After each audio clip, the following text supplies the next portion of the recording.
Sills! Happy Friday to you. Here we are, 41 days until the start of training camp. 41 days. Bunch of teams start on July 27th. Here we are, man. 41 days. We're almost inside a month for the start of training camp in the NFL. I actually think that two teams, I forget who's in the Hall of Fame game this year, but two teams start a week previous to what the Eagles do on the 27th. So we are just like 3 weeks out from the start of the National Football season. Last night I saw the rings for the Kansas City Chiefs last night. Man, they look good. I wonder what the Eagles NFC second place too soon. Hey, it's Friday. We all want to be in a good mood, right? I get it. Too soon? Yeah, you know. What would you do if you were on that Eagle team and you were handed an NFC championship ring? What would you do with that ring? You know, I actually, you know what? I listened to, and I was talking with the guys on Sports Take today. Is that an accomplishment? Oh, I think it is. I think those NFC championship rings, I think it's a wonderful achievement. There's no failure in this thing. Okay? It's how you perceive failure. You know what failure is? 4 wins. Not everybody wins the last game of the year. Eagles didn't have a failure season. They had an incomplete season, which was a great one. Okay? And this is not putting your name on the test. Okay? This is just not getting the grade that you needed. And it still was a high grade. Sills, are you compromising? Look, man, I'm not that guy that believes that championships define when it comes to what a team's success is. I think consistency. I do think winning has to do it. We're going to talk about that here in a minute because it is a great conversation on how we look at winning. I'm getting soft. That sounds it a little bit. Look, I'm with you. You got to win the titles to validate it. Yeah, maybe that's more it. The Eagles didn't validate the season last year. Okay? We're going to talk about it here in a minute. I actually think this is a big season for Nick Sirianni. Hey, do you guys feel this way that I do when it comes to NFL coaches or college coaches, managers, anyone? Don't you feel that every coach is on a year-to-year basis, unless you do something spectacular like Bill Belichick did, where he won all those titles, that you don't really get hall passes every year? I think coaches versus players, I think you're under the gun more. If Nick Sirianni has a horrible season and that team goes 8-9, he'll be fired. Whereas if Jalen Hurts goes 8-9, he's not getting fired. Injuries, poor season, guys not playing up to expectations. It happens. It happens everywhere, and it happens a lot of times to a lot of teams that have had great success. Okay? I mean, at the end of the day here, Nick Sirianni, if this is a big season for Jalen Hurts, and we're going to define Jalen Hurts because he's playing against really great football teams and quarterbacks this year, I think this has to also be an indictment on the coach. We're going to find out a lot about Hurts and Sirianni this year. And hey, this is not negative either way. This is just a comment. I think I'm going to find out what kind of coach he truly is. Because you know one thing that they haven't had since that 2-5 start? They haven't had adversity. They have not had adversity. Dosa goes, we'll win 12 games. I picked you to go 12-5. I think you are a 12-5 team. Okay? I think you are. Jeff Bone goes great. It's Friday. We appreciate you coming aboard. Before we get into the topics, I do want to say this about Shohei Ohtani. What a damn shame he's in baseball. If that guy was in the NFL, they would be parading this guy from Maine to California to Washington to Florida. What a superstar athlete. I have never in my entire time playing college, professional, covering sports, being a broadcaster, TV, radio, I have never in my life seen an athlete like this. He's 6-2 on the season, 3.29 ERA. Last night hit a 443-foot bomb last night. He's got 22 bombs, which leads baseball. He's 6-2, and he's on pace for 15 wins. He's a modern-day Babe Ruth. I have never seen anything like this. I thought the best player I've ever seen in my life was Barry Bonds. Second was probably Ricky Henderson. I got a chance to cover those guys in the Bay Area. Get this, I got a chance to cover Henderson and Bonds at the same time in their prime.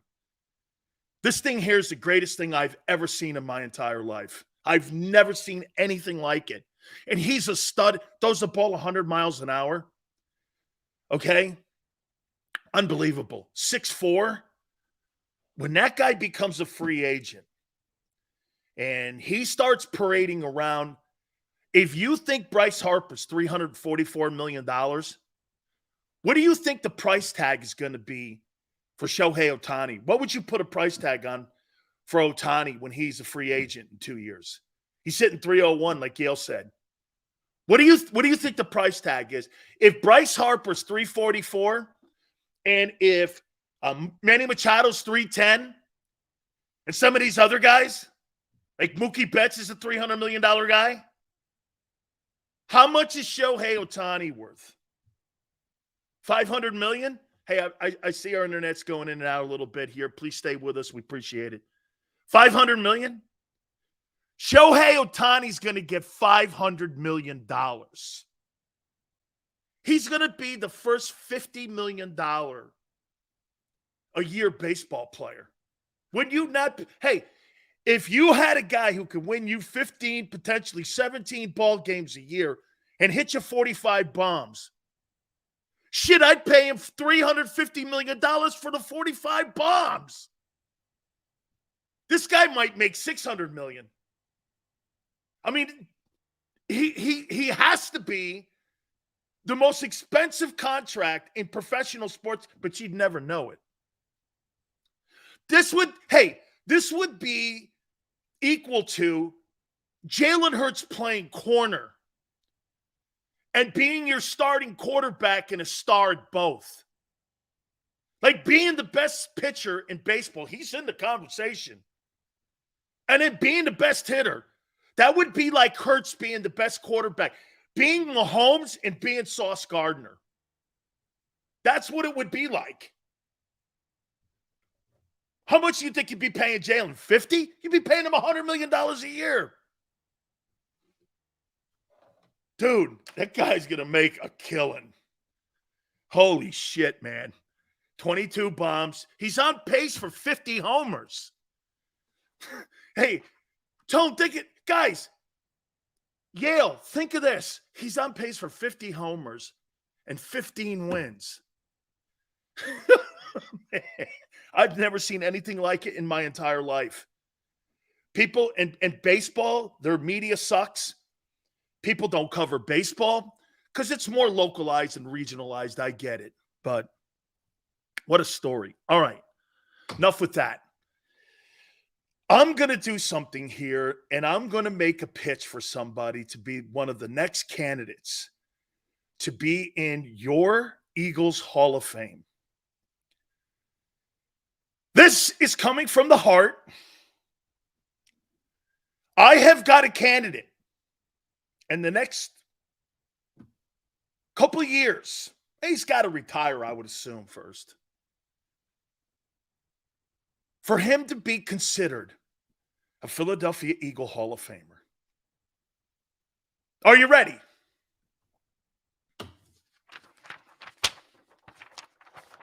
I'm not going to name the name yet.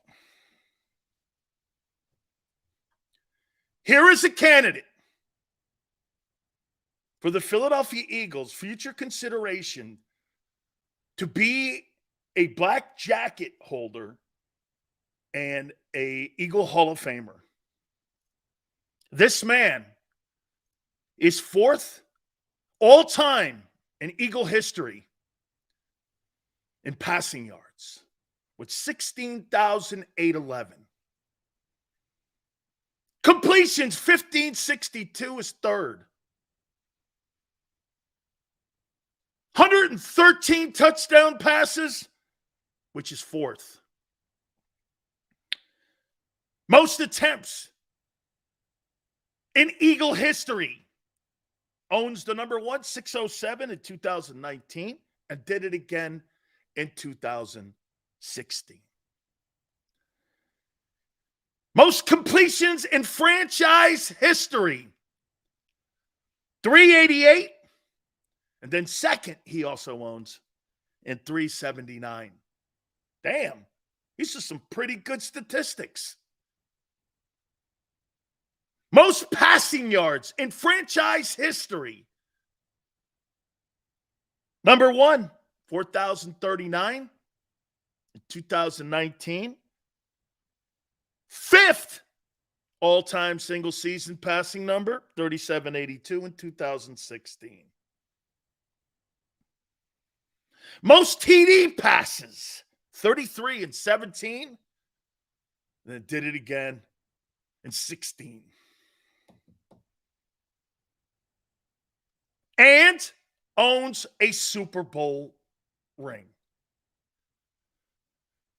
For consideration for the Eagle Hall of Fame, Carson Wentz. Why not? He owns just about every record you own.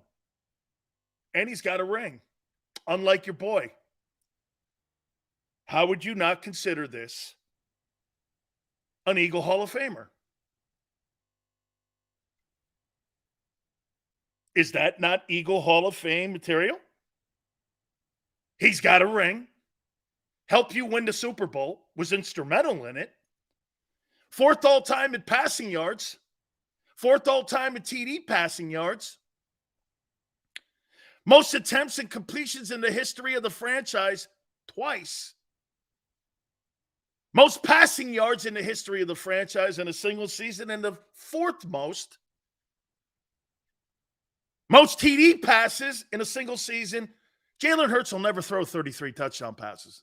Get that out of your head. That ain't happening in an RPO offense.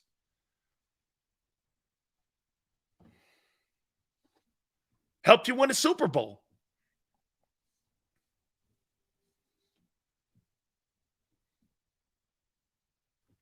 Does Carson Wentz deserve to have consideration for being an Eagle Hall of Famer? Yes or no? And are you going to say it because you don't like him? Because statistically, fundamentally, he was also an all-pro for you. And you could make the argument that he's one of your greatest signal callers in the history of your franchise. Jalen has none of those records. Not even remotely close to those records. Nothing remotely close to those records. Nothing. Zero. This guy threw the ball 607 twice. Your guy threw it 428. He'll never throw for 600 yards or 600 attempts. It's not an RPO offense. Statistically, he'll never get there.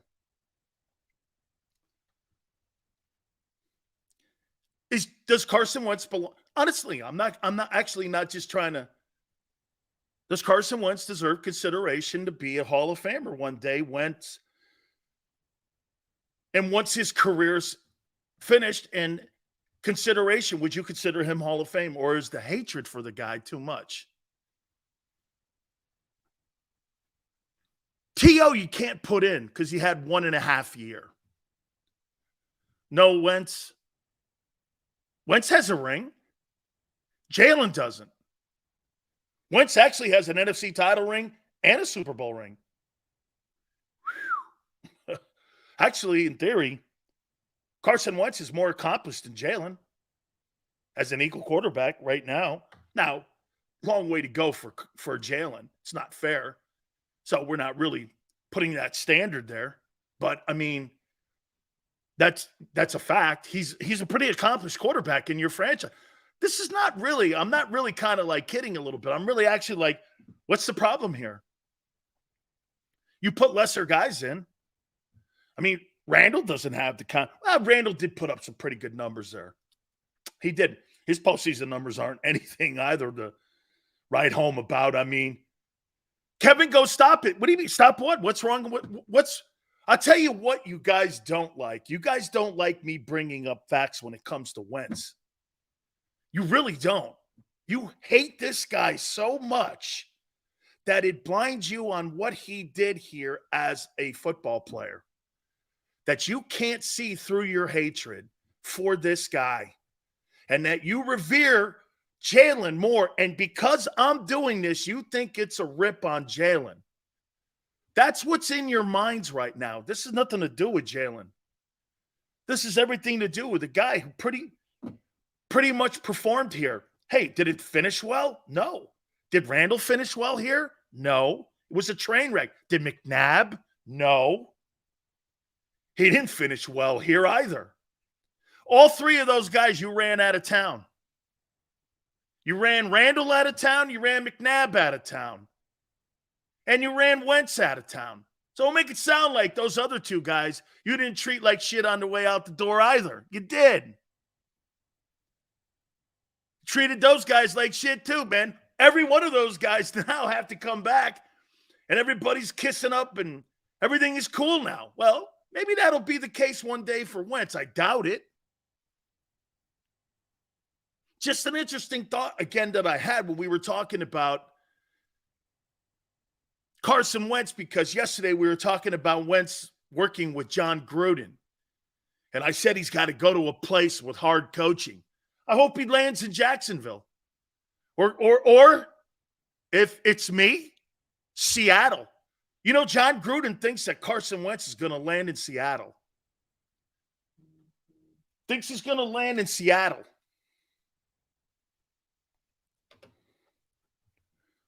What's wrong with these numbers? Look, no one wants to admit it. I still love Carson Wentz, and I think that Carson deserves consideration, but he might not get in. Oh, no, he's not getting in. They'll never put him in because they would think it would be an indictment on Jalen. That's why. Okay? If Jalen fails, he'll get in. That's what will happen. If Jalen, over the next 5-6 years, fails, Carson Wentz will get in. Because then it'll be more of an indictment that Wentz wasn't really that bad. See, right now, everyone's looking and very excited about Jalen Hurts, which diminishes anything that Wentz has done. I'm sorry I'm talking to you in reality here, but it's true. If Jalen Hurts shits the bed, Wentz will be accentuated more than what he did here. It will. But if Jalen continues his success, they'll put this dude in a rearview mirror and they'll never talk about him ever again. They'll erase his name like he was Moses. Okay? Every one of you that's talking like crazy right now loved the guy 3 years ago, 4 years ago. Hey, look how fast that could turn on Hurts, too. That's what I said about Sirianni. You guys all in love with Sirianni. Well, he comes up with a 5-win team. I'll show you how fast that changes. That'll change overnight. That's what sports is. And by the way, I don't have a problem with that. You guys pay season tickets. You pay game tickets. You buy the merch. You do all that. You expect winners. Not a problem. Not a problem with it. You look at Wentz as a failure. Not really. Pretty impressive numbers as a Philadelphia Eagle. It really is. He should be considered. It'll depend, once again, on how well Jalen Hurts does and how he'll be looked at years removed from this time as an Eagle quarterback. Right now, it's too soon. Jalen had a spectacular year that absolutely hammers on everything that was wrong with Wentz out the door. I completely agree with you. Time will tell. Time will tell. If Jalen Hurts will, how many people think that Jalen Hurts will throw for more than 16,000 yards in his Eagle career? How many people think that Jalen Hurts will throw for more than 115 touchdowns in his Eagle career? Pretty good numbers, man. Pretty good numbers. And by the way, it's 2-to-1 interception ratio, 113 to 50 picks. Not bad, 89.2. Yeah, time will tell. Fisher says he never liked Wentz's attitude. I don't know what that has. Well, I'm sure you don't like Aaron Rodgers' attitude. Hurts will double that. So that means that you think when he's all said and done, Alexander, he has more passing yards than McNabb. So hey, Alexander, so you think he becomes the all-time leading passer in Eagle history and passes McNabb? I think McNabb's either at 32,000 or 36, somewhere in there. So you think he throws for almost 40,000 yards? Okay. All right. 40,000 yards. That means over 10 years, he'd have to average 4,000 yards a year. So you think he's going to throw for 4,000 yards, 40,000 yards. Interesting. Like I said, so you think he's playing 15 years. Think about what you just said there, Alexander. So for the next 10 years, he has to average 4,000 yards to get to 40.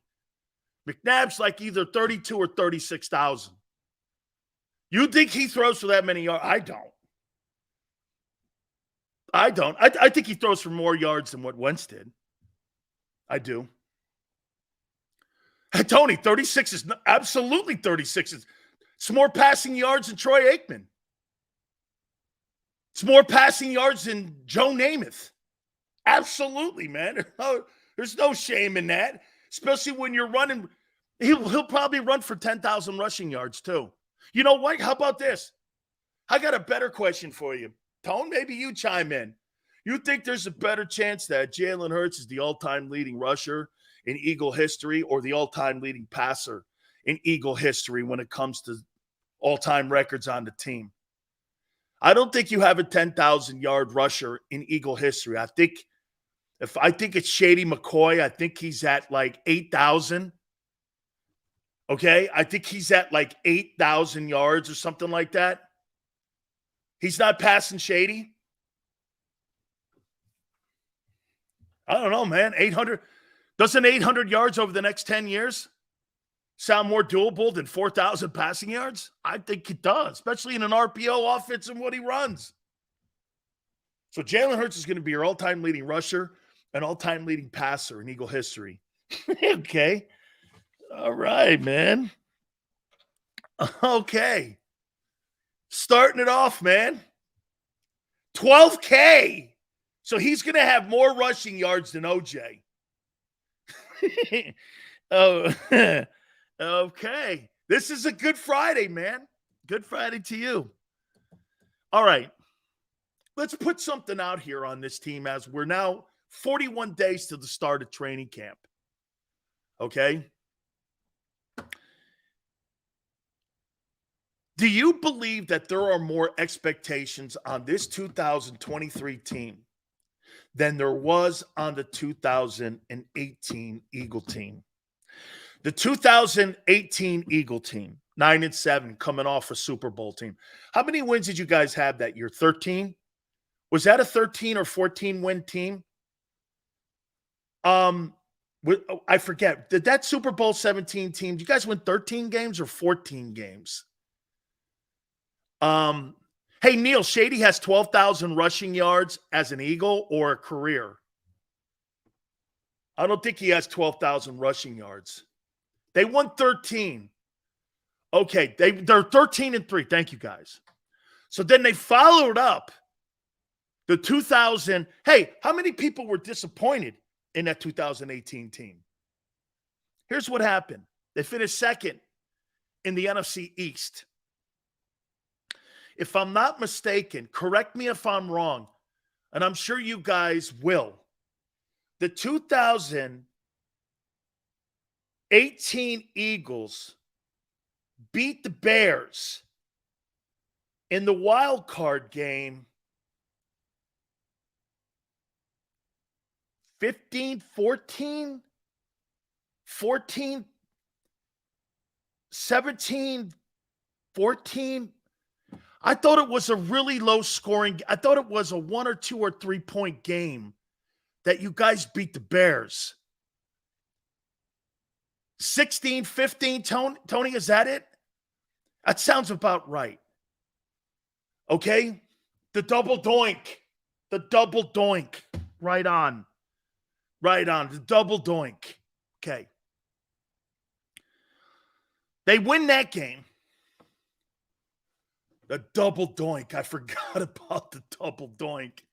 That's right. I think there's more pressure on this team, at least the 2018 team. Eagle team came off of a Super Bowl, and the 2023 team is coming off of a loss. Plus, they just paid the quarterback. Definitely more pressure on 23. I think all of that plays into exactly where we're going here.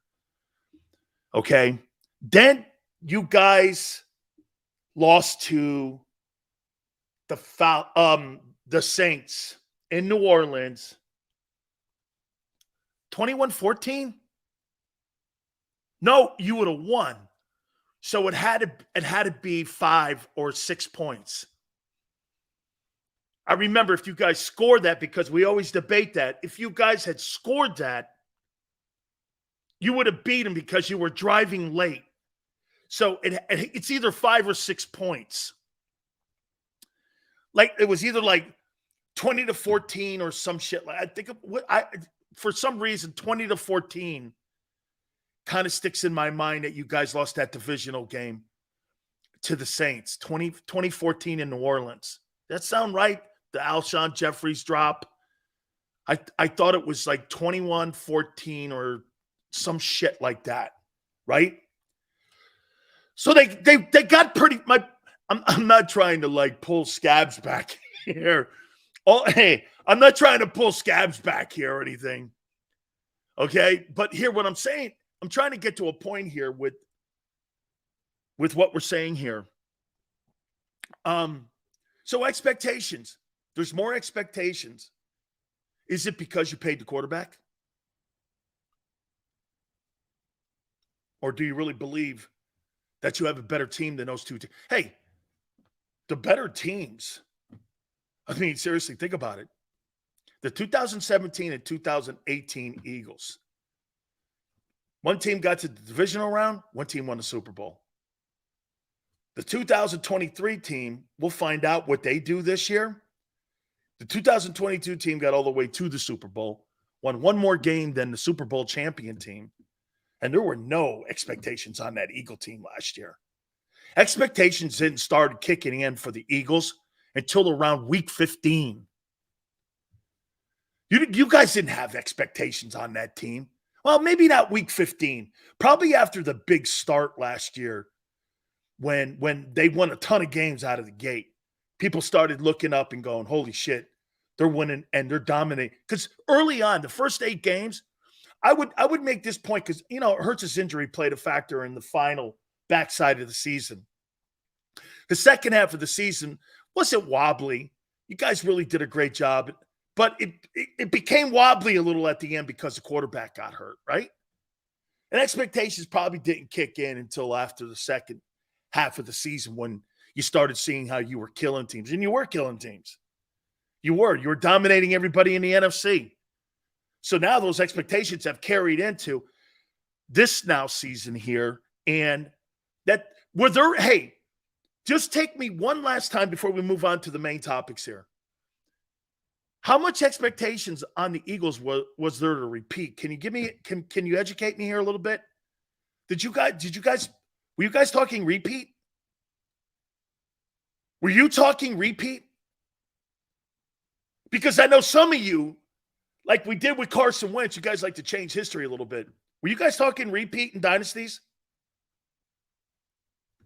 Did you guys think you were going to get back to the Super Bowl again?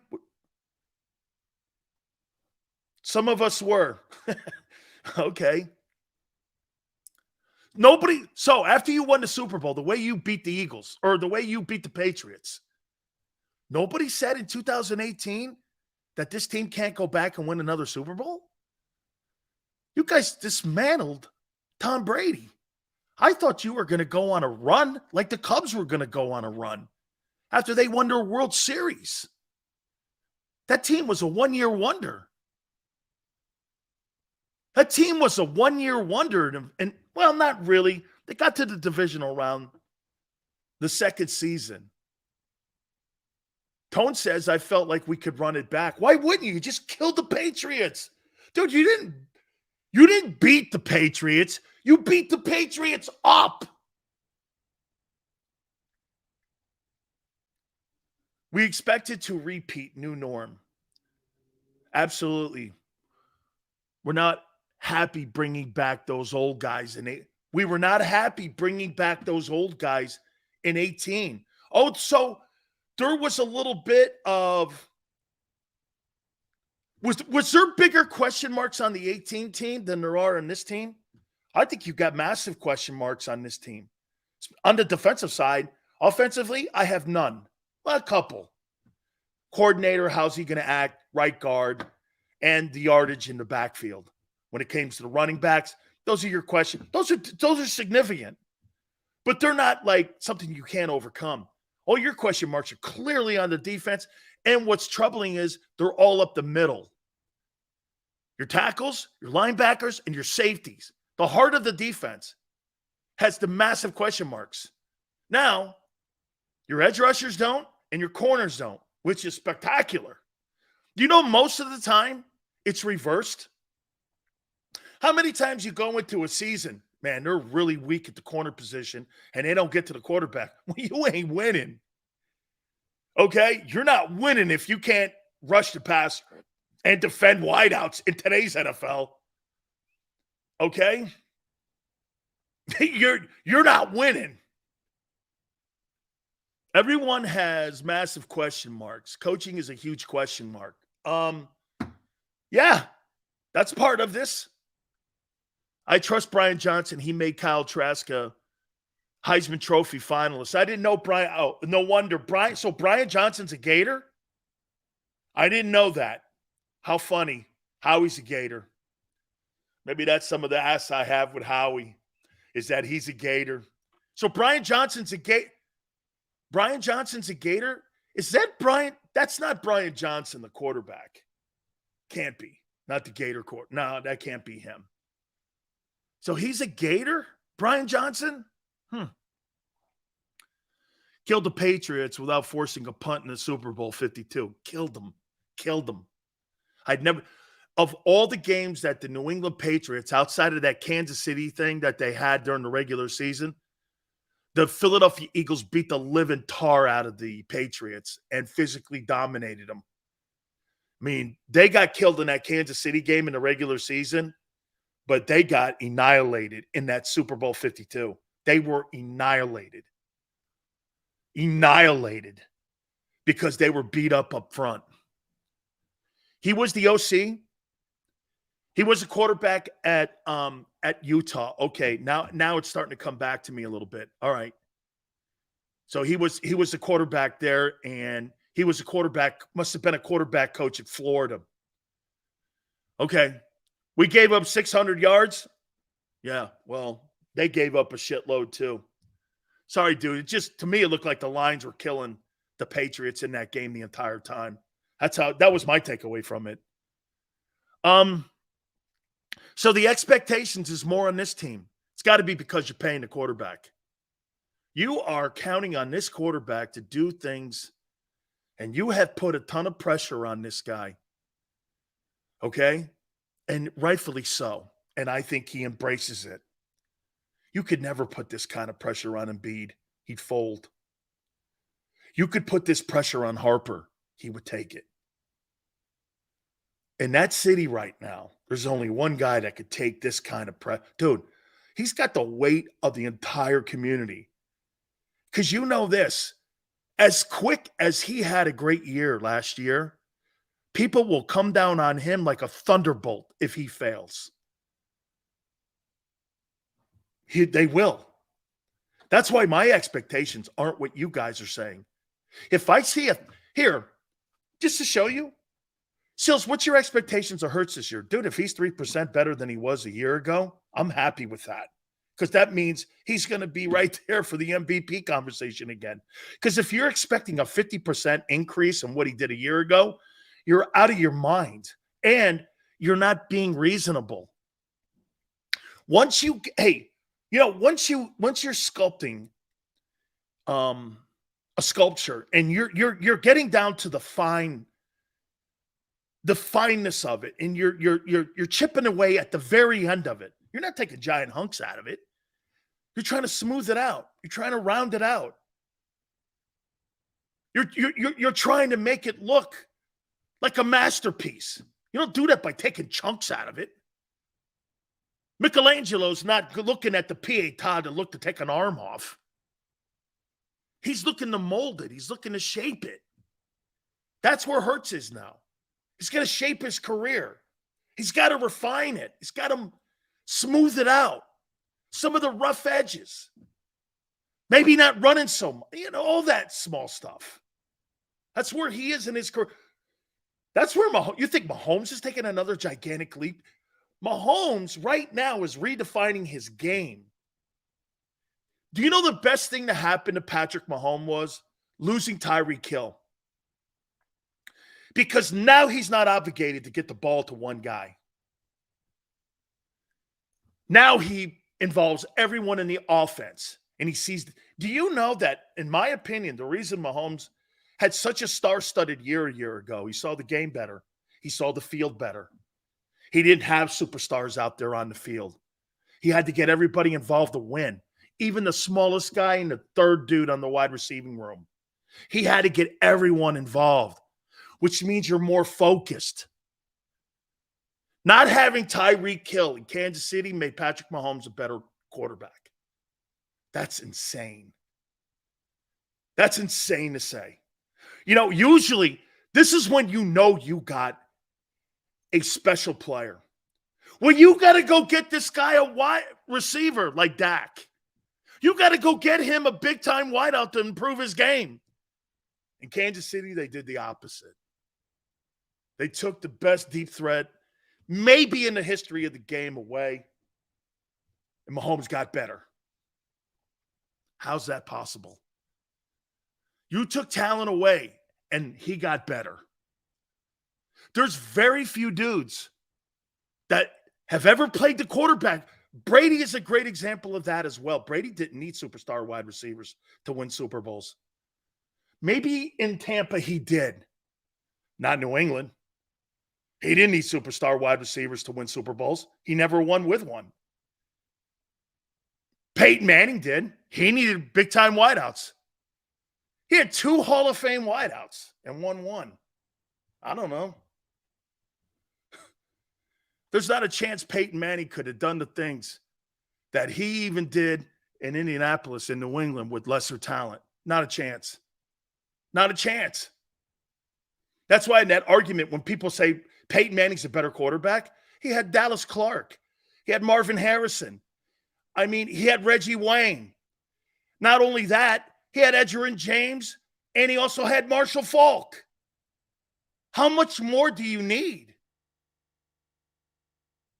Quite frankly, if you think about it, Peyton Manning had the same kind of talent around him that Jalen Hurts has around him in Philly. Won 1 Super Bowl. Completely underachieved. Completely underachieved. So did Tony Dungy. 1 Super Bowl? Okay, well, I'm not thinking that that's something that when you put next to Peyton Manning's name, you think he over or underachieved in Indy? One title? Shit, the guy in Pittsburgh had 2. Roethlisberger won 2. Peyton Manning, he's got the same kind of football team that Jalen has in Philly. So Peyton underachieved, but Jalen's going to overachieve. Dude, I think this is going to be a really tough year. Better schedule. By the way, Jalen Hurts last year, and again, not to go back over the Super Bowl stuff, but here, last year, might have been his best chance to win the Super Bowl. You know why? He'll never play a softer schedule ever again. He'll always be playing the top teams in the NFL because we're expecting him, or you are, to win 13 games every year. That's quite expectations. And let's get into the topic now to that, because I did like what Rob was talking about with these guys today. I did. I liked it. And I threw out this. How many people look at Buffalo Bills and think their 4 AFC titles is a failure? Like, is it Super Bowl or bust for the Eagles this year? I like that topic they had. Is it Super Bowl or bust? Do you look at what the Bills did and go, the Bills failed? They won 4 AFC championships in a row. Do you call that a failure? Do you call last year's season a failure? What's success to you? Is it a failure for the Bills? JM, you think it's a failure? Was last year a failure for the Eagles? Be careful how you answer that, because I got a response to it. Was last year a failure? It was a failure for Elway till he won it. Hurts choked when it mattered the most. It's always Super Bowl or bust. Seals, you think there's more pressure on the Eagles this year due to 2 first-rounders? I'm going to get to that here in a second. So, Jalen Hurts was rewarded on failure last year? The Eagles thought it was a success season. They rewarded him. At the time, made him the highest paid player in the league. You're calling it a failure season last year. The Eagles are calling it a success. You don't give a quarterback $50 million a year if you think you had a failure season, do you? JM goes, nobody remembers the runner-up. Well, the Eagles must have. They just gave him $50 million. They rewarded him. They rewarded Lane, restructuring his contract. Mulata.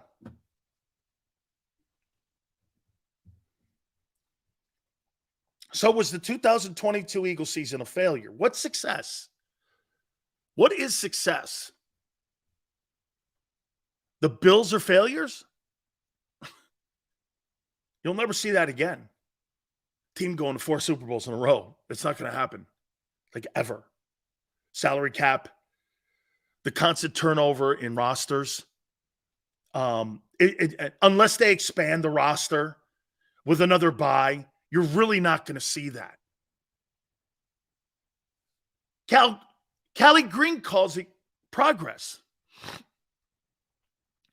They rewarded him for being the franchise quarterback who failed.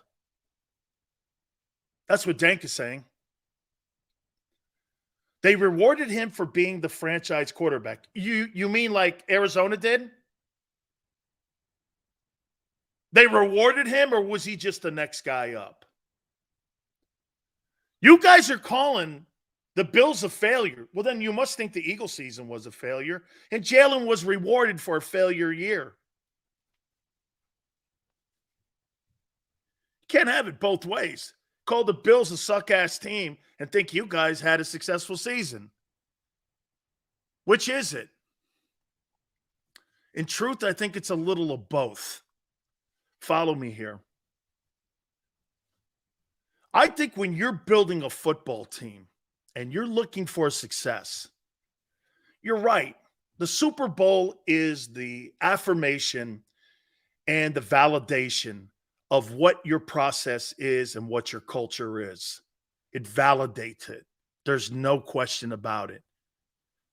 It accentuates all the things that you had been doing, all the hard work, all the culture building, everything.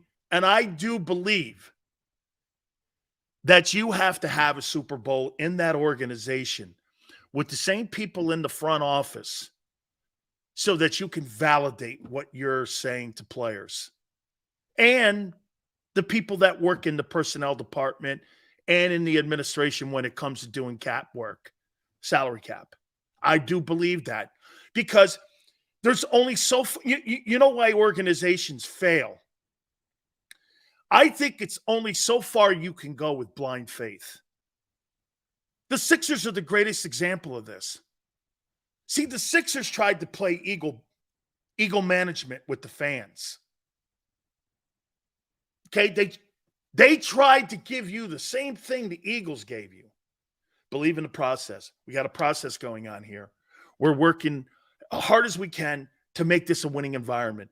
We're going to do they can't validate what they're doing with the Sixers. They can't validate it. Most organizations can't validate it because you have to have something to show and to reflect back with muscle memory. See, we won the Super Bowl. Do you know what the Eagles have right now? That is so why the organization has momentum, why it feels the way it does. Because what's the biggest thing that they have since 17? They show everyone in that organization, from the top guy, the owner, to the personnel, to the coaching staff, and all the players. You know what they have proved? They can dig themselves out of a shithole quickly. Incredible. Because you know what you say when you're sitting at your locker? They'll fix it. You know what you say when you're in Philly? If you're a Sixer guy, man, same old shit. That's the difference between the buildings. Same old shit. You're a Sixer guy, same old shit. You're sitting at your stall at the NovaCare Center, you're doing this. Man, we need to stop the run. Don't worry, they'll fix it. And they do. The players look at it. Well, we won the Super Bowl. We're back in one. We had 4 wins 3 years ago. They are able to show their successes and failures as examples of culture. The failures in Philadelphia with the Eagles are as important as the 17 win and the 2023 Super Bowl loss. That's why that place is in a good place right now. That's why they don't want anyone ruffling the feathers or doing anything ridiculous or doing anything that could throw that off. I mean, anything. The Bills are choke artists. Never won, never will. 85 says that.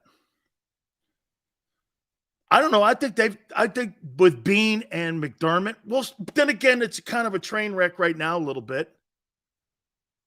It's kind of a train wreck now. So again, what will be a success this year? Super Bowl or bust? Here's mine. If the Philadelphia, see, here, I think maybe Eagle guys, I think you guys got tired of the Andy Reid thing. Because you know why? I think there's something to this. You guys were in, hey, Sills, we were in contention for the NFC Championship for 5 straight years. We got to 1 game and we didn't win. And you know what? You had your heart ripped out every year. Yeah, but guess what? Would you rather have that scenario, or would you rather be a team that flounders around like the Cardinals or the Jets? See, to me, I think being in it and constantly being considered a contender every year, I think that's success, especially in a team sport with over 50 guys. If you think you're going to win the Super Bowl every year, there's only been a handful of teams that have won back-to-back Super Bowls. It doesn't happen.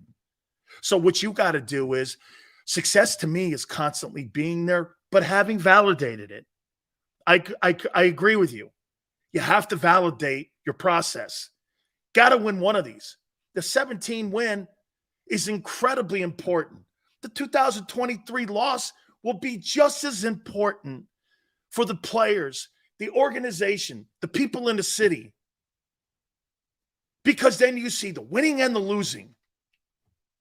But guess what you are? You're in it. Seals, do you think 2022 was a successful season for the Eagles? It was an exceptionally successful season. Free agents hit. The economic money was a success. The second-round pick looks like a franchise quarterback. The coach looks like he's the right selection. The assistants all went on to be head coaches, the coordinators. How do you not look at that as a success? Oh, because you didn't validate it. Fair enough. Fair enough. I get it. But you validated your process in 17. And you showed me something else. You know, we may have a down year. We may have some situation go bad for 18 months. It's kind of what that whole thing was that translated into that 4 wins. See, in a team sport, again, you're not going to win every year. You're just not. You should. Hey, those of you that go like this, you're saying we shouldn't have the Super Bowl mentality or bust mentality. No, because here's what I tell everyone. You know, I spoke to the Miami Hurricane guys about 3 years ago about this. And I told them this. I asked people in the room, I go, how many people want to go to a bowl game this year? You know what everyone said? They all put their hand up. I looked over at Mario, and you know what I said to him? You guys need to change your attitude. That's a failure attitude. Everyone, one of the captains on the team goes, why is that a failure attitude?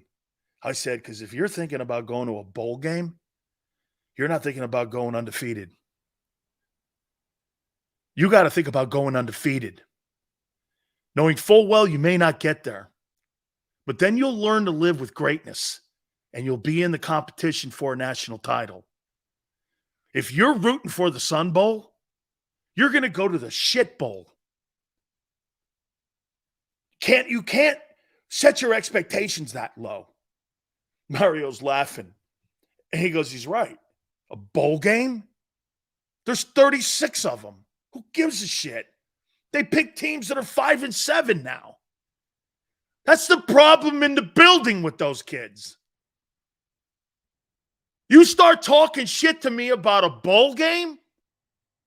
Half those 95% of those bowl games, I told those kids, you could send my ass home. I ain't going. I'm not playing in the Frito-Lay Bowl or some blue turf bowl. I could give a shit about that. I'm playing for a national championship. I'm playing for a game that matters. Some stupid-ass Bahama Bowl ain't on my agenda. I'm not playing for some Bahama Bowl. That ain't working for me. Kids all got it. Okay? Kids all got it. The Eagles have a high expectation because they do believe, like you do, Super Bowl or bust. But their process has been validated, guys. It's been validated. They won the Super Bowl. They've been to another NFC title game within 5 years. 6 years. They've done it. They got hey, I'll tell you what. So let's take a look at this, for instance. Last 6 years, 2 NFC titles, a Super Bowl. What is it, 3 division titles? I mean, 1 4-win season, which was a train wreck. I get it. Fired the coach. Still. San Francisco wishes they had that shit. San Francisco can't get out of their own way. They're doing a better job of it. But once again, San Francisco does the ultimate. You know what that is? They're not prepared a quarterback. Ever. They haven't been prepared. The 49ers haven't been prepared at quarterback since Montana. No wonder they made a run at Rodgers. It's being reported now the Patriots and the 49ers made a The Patriots and the 49ers made a run at Aaron Rodgers. 49ers needed to do everything they possibly could to get Aaron Rodgers. But you know, at the end of the day, why they couldn't? Because they couldn't afford him. Because they got multiple positions where they're paying guys, and they got to sign Nick Bosa to a contract, and they've got that anchor around their neck known as Trey Lance.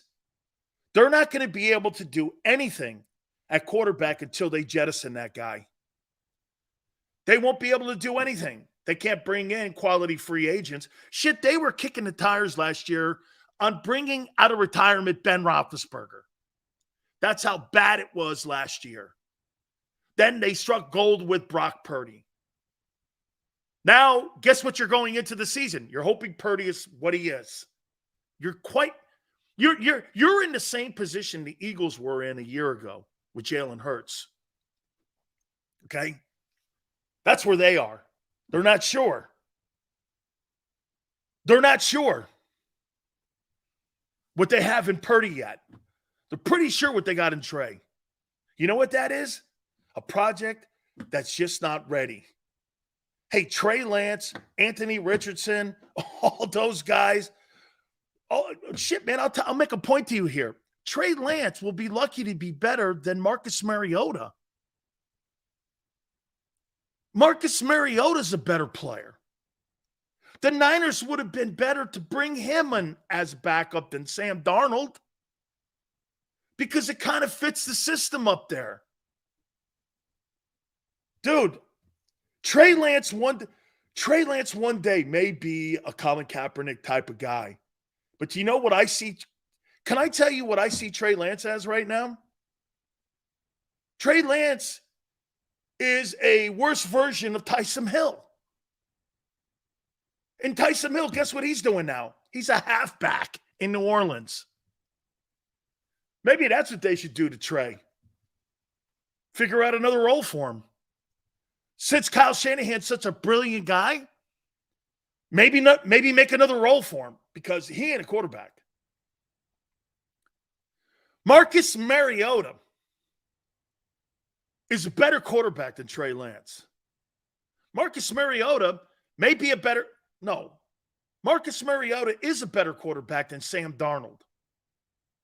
The backup quarterback in Philadelphia might be better than anything the San Francisco 49ers have at quarterback in the room there. Think of that. They may have a better quarterback backing up Jalen Hurts. He's better than Sam Darnold. He's better than Lance. And I think he's probably better than Brock Purdy right now. What's Purdy done that makes me go, he's sensational? Because he went on a win streak. So did Baker Mayfield. Making it sound like, hey, Purdy, I don't know. You don't know if Brock Purdy's the guy.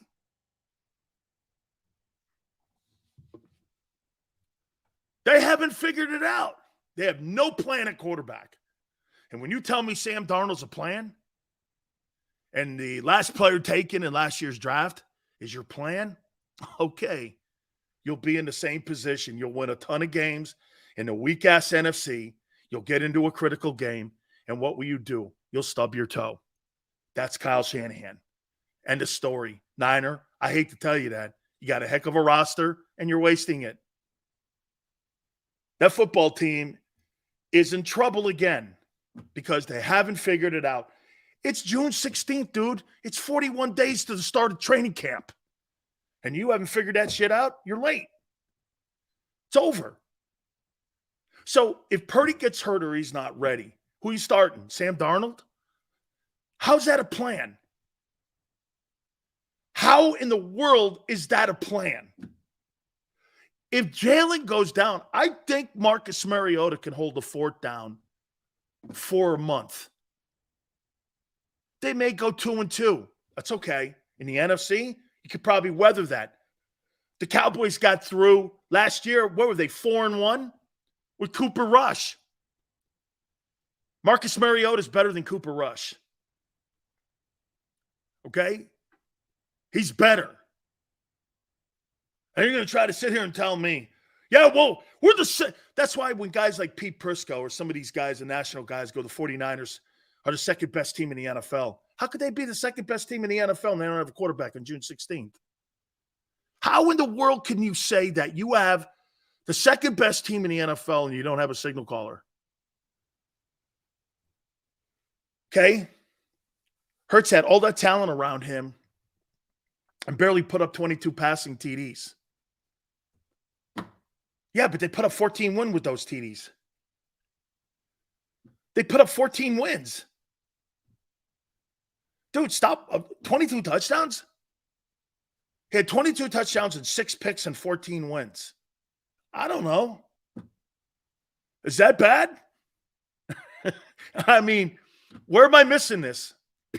2 wide receivers are over 1,000 yards? Hey, I'll tell you one thing that they did, or what he did, and his numbers may not look great. And here's a prime example. Look at me. I'm defending Jalen Hurts here. Tone, you might have to mark the tape here. Did Jalen Hurts throw for 4,000 yards and 35 touchdowns? No. But you know what he did do? Every guy that was a skilled football player on that football team was on their way or did have a career year. The 2 wideouts had career years. The tight end was on his way to having a career year. And the running back had a career year. I don't know. That to me is making people around you better. Every single guy that was a skilled player had a career year. And Jalen didn't throw for 4,000 yards. You're right. He only had 22 touchdowns. Everyone else around him had better seasons than he did. You're right. But I think that's what it's about. Okay? That's what I think it's about.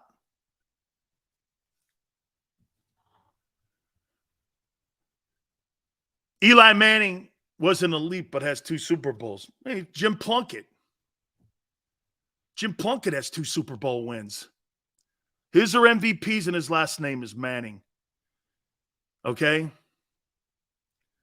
Josh Allen is not a running back. Josh Allen is a skilled football player. Okay? Skilled. All right.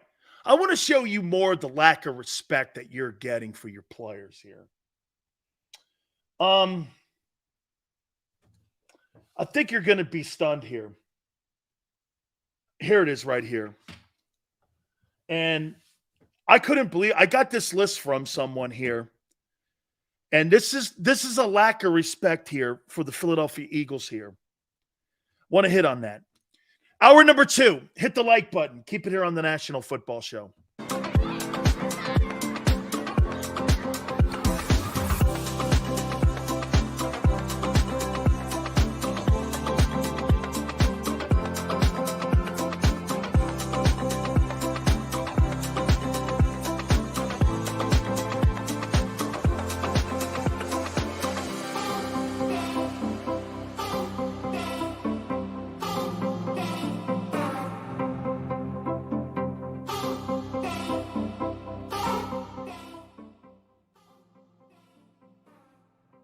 Heading down the shore, have a ball once more.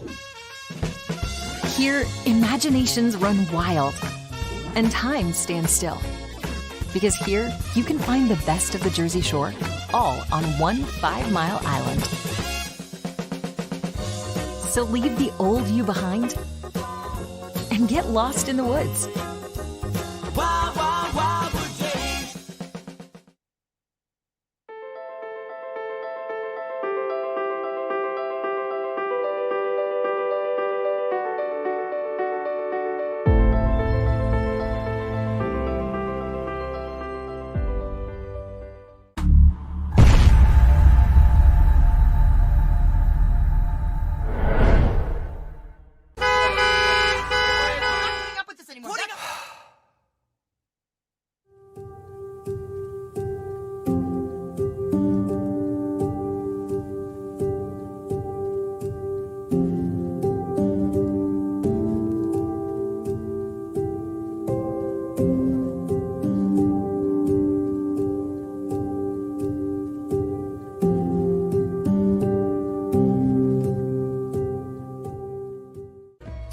and save at Southeastern PA and Delaware with Colony Pools this football season, and let the experts close your pool with a custom Merlin safety cover in green for the birds. And if you join our Winter Watch team, we'll give you another 20% off, and Colony Pools will handle it all. Keep your tiles on your pool, not in your pool.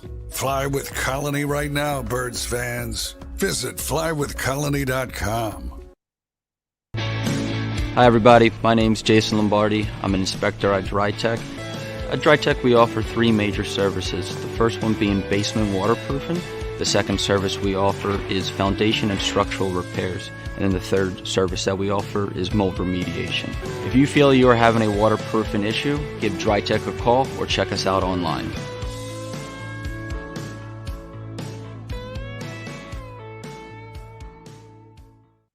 EAGLES, Eagles.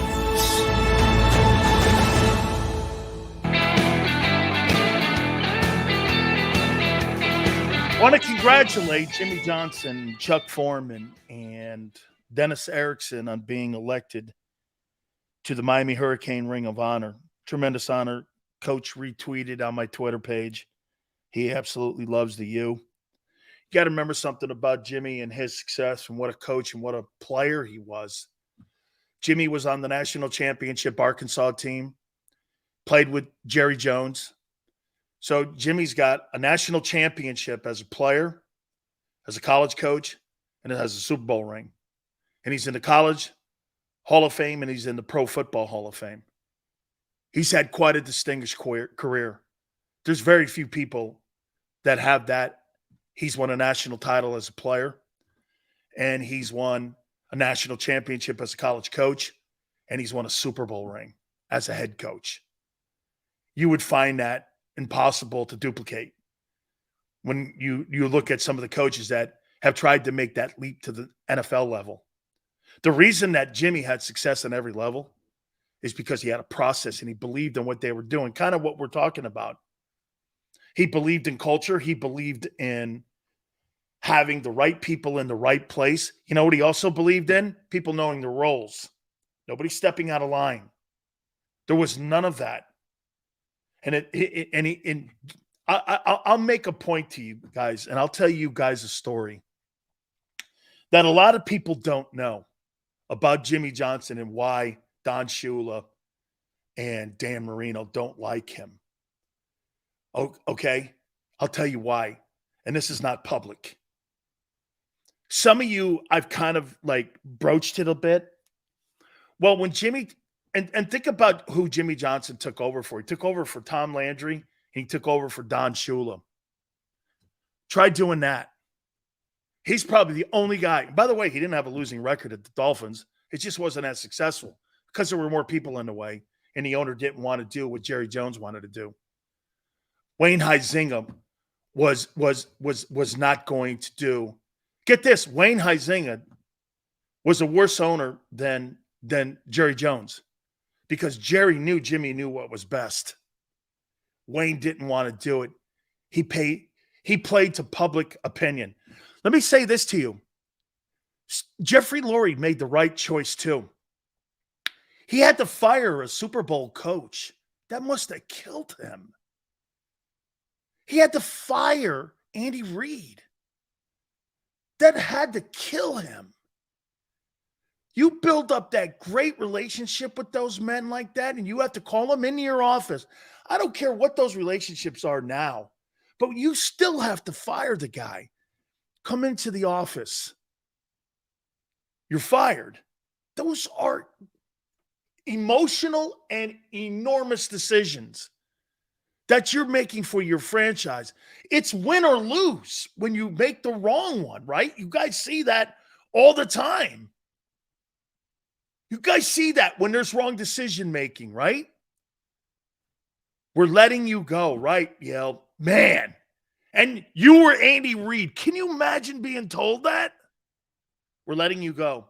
What? So Jimmy gets the job at the Miami Dolphins. Wayne Huizenga says, you have total say. Great. First move Jimmy Johnson wants to do is trade Dan Marino. He was going to trade Dan Marino to the Pittsburgh Steelers for multiple draft choices. Had a deal worked out. All cut, 3 first-rounders, 2 twos. It was a Herschel Walker-type deal that would have set the Dolphins on a way where they would have had – look at what he did just without that move. He found the linebacker who just went to the Hall of Fame. He found Jason Taylor in a later round. He was going to trade Dan Marino right away. Marino caught wind of it. Came down, had an argument with Jimmy. I'm not saying you're not. We're not going nowhere with you. We got to run the ball. We have to have play action. You just can't sit back there. You've been here 20 years. There's been one productive season in your time here. He didn't want to hear that.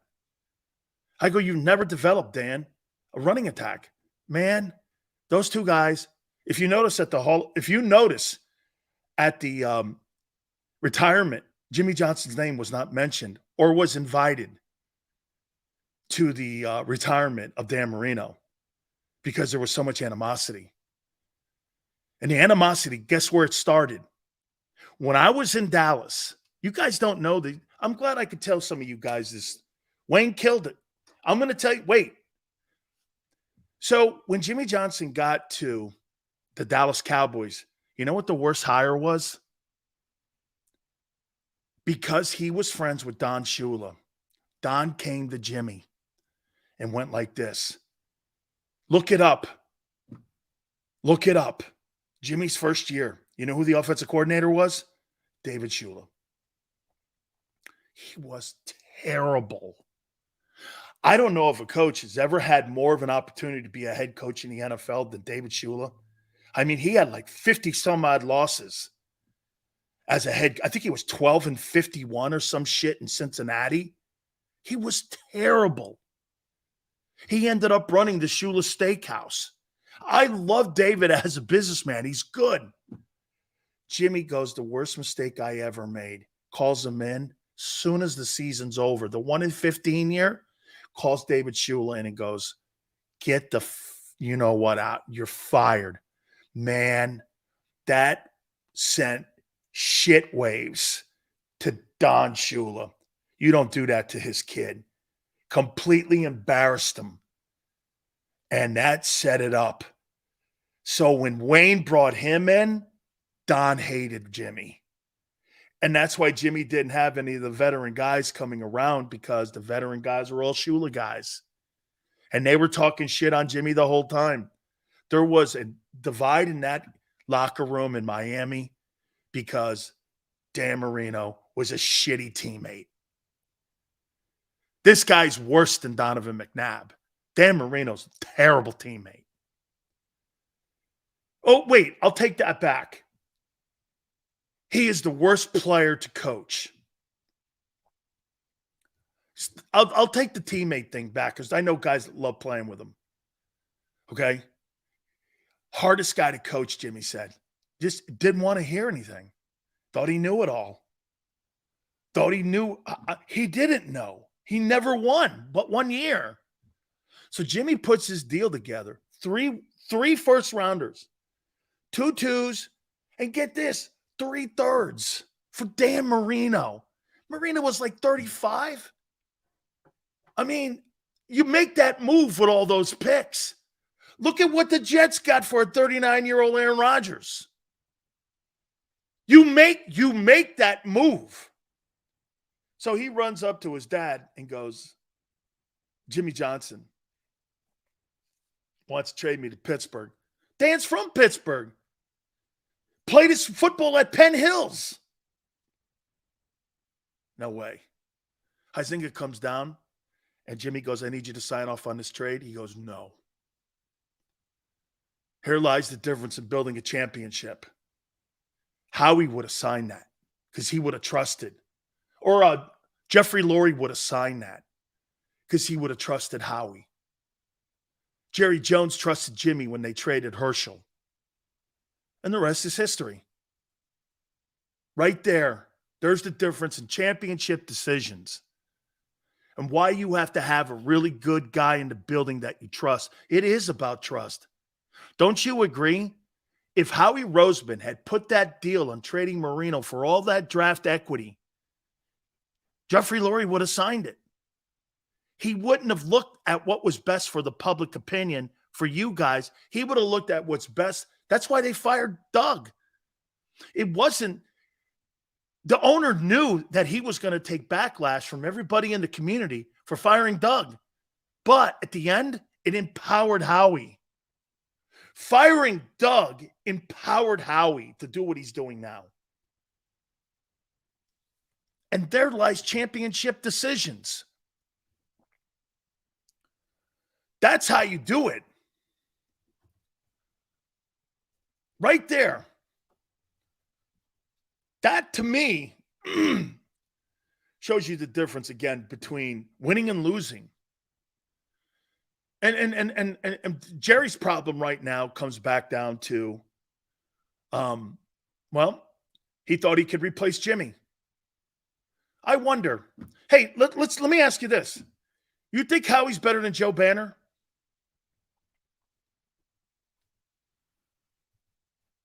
You think Howie's better than Joe Banner as a general manager? This is kind of Joe Banner's kind of culture. He was kind of the architect around it. I think Tannenbaum had a little bit, right? Was Tannenbaum in the building for a year or two? Am I right? Why do I see the name Tannenbaum somewhere in the executive branch with the Eagles for something? Was Tannenbaum in there? I know he was in Miami, but was Tannenbaum somewhere in there? I thought he was like a bridge before, or maybe he worked with Chip. I thought he was in that building somewhere when it came to being like a general manager or something. Howie still has work to do? Yes, he does. And I still think that they're going to scour. Okay? I think they're going to scour as they get closer to training camp. They're going to look at some of the rosters because they do need a bat. I'll tell you what, I don't even know if they have enough linebackers to go to training camp. No Tannenbaum? Okay, my mistake. I thought for some reason he was involved somewhere in management somewhere over the last 8 years somewhere. I could have swore he was in there, but okay. All right. So he's been great over the last 5 years. So you think he's been better than Joe Banner? I think he has too. Their drafts have definitely improved. Okay? Their drafts have definitely improved. All right, real quick before I get on to the disrespect match. Boy, I'll tell you something. I do think a lot of people are respecting what this roster looks like, but I do think sometimes they don't respect who's on the roster. Okay? I don't. But how do you feel about the organization and the Eagles putting a lot of faith in the cultures of Georgia and Alabama? What do you make of that? There's a lot of faith because they're taking a lot of players from those two programs, and they're singling out those two programs. How do you feel about them really gambling on Bama and Georgia? A lot of draft choices, and not just draft choices, high draft choices, big time draft choices, gambles in some aspects. Okay? You guys like it, huh? Let's look at that just for, how about this? Not much of a gamble? Okay, well, let's take a look at that for a second. Not much of a gamble. And I've pointed this out to you before. Who's the biggest Georgia star in the last 7 years? Roquan Smith?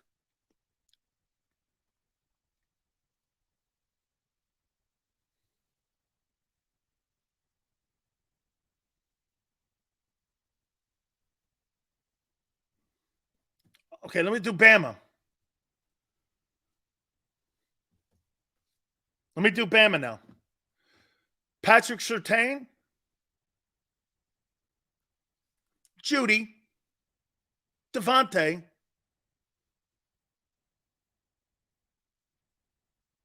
Waddle,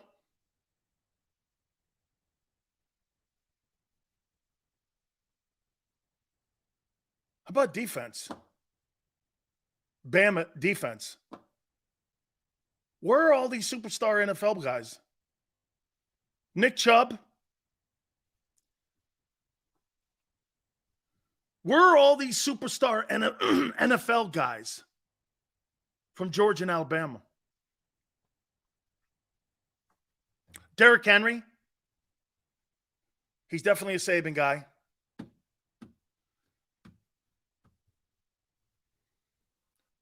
Zach Thomas was a 5th rounder, and he's a Hall of Famer. Jason Taylor was a 3rd rounder, and he's a Hall of Famer.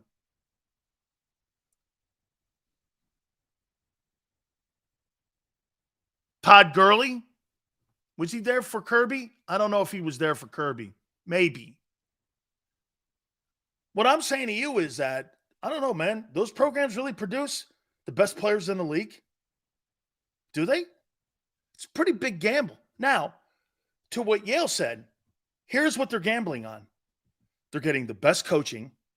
They're getting the best training. They're getting the best head coaching. And they're getting the best preparation when it comes to playing in football games. That is what they're investing in. They're the top here. Here's what you get from Alabama and from Georgia. This is what you get when you draft one of these kids. You know they're going to be one of the top high school prospects that were coming out of high school. They were one of the most recruited kids in the country and could have went anywhere they wanted. You know when you go to Georgia or Alabama, you're getting the very best top flight assistant coaches. And in some aspects, you're going to be coached by people like Steve Sarkisian, Bill O'Brien, Mario Cristobal, Jeff Stoutland. You're going to be coached by some of the greatest coaches in the sport. So you're going to know technique, you're going to know all that, and you're going to be given the best opportunity to be an NFL football player at those programs. You know the preparation from the head coach. There's going to be an environment to winning and consistently winning and being repetitively, consistently winning. And those coaches set that environment.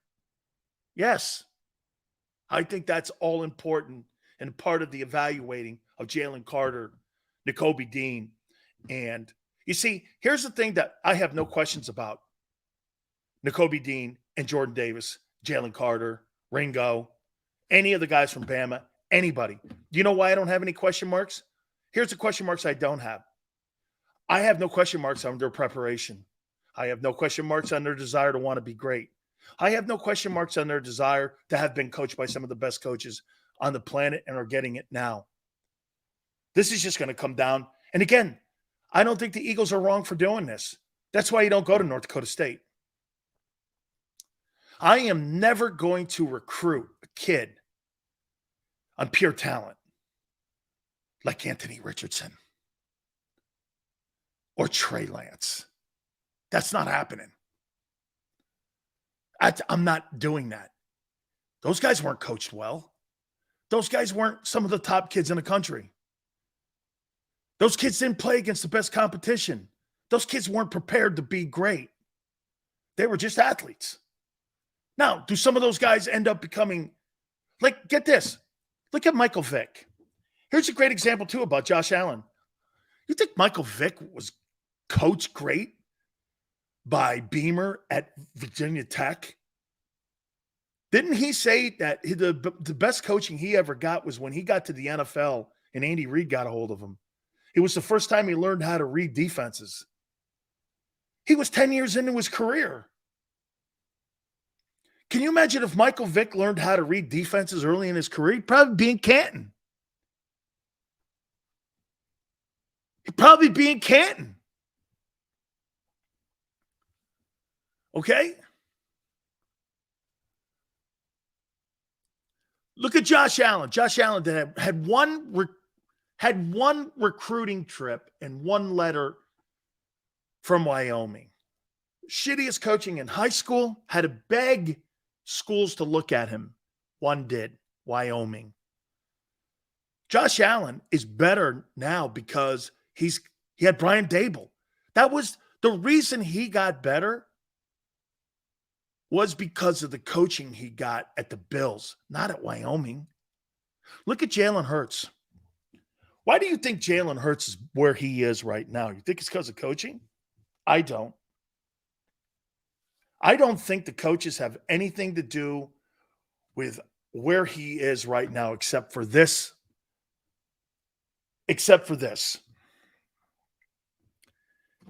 And I'll tell you, I think it's a different way of coaching. I think it's a different way of coaching when it comes to Jalen Hurts. I'm not going to coach Jalen Hurts. I'm going to manage Jalen Hurts. And I think that's what the Eagles have figured out, how to manage it. You've got to have so much faith in the way he approaches the game and those RPOs. You know, Arthur, I don't think it's coachable. I think it's trust. Maybe that's part of coachable. But that's why when Nick says he's the most coachable guy, because they're not coaching him. They're giving him suggestions. Because that RPO offense is completely and 100% different from John Gruden's spread offense. It is not anything near Andy Reid. It's not anything near the Joe Burrow offense. You have got to set that guy on a path where you're doing this. That's why Brian Johnson, you know how he could become a problem?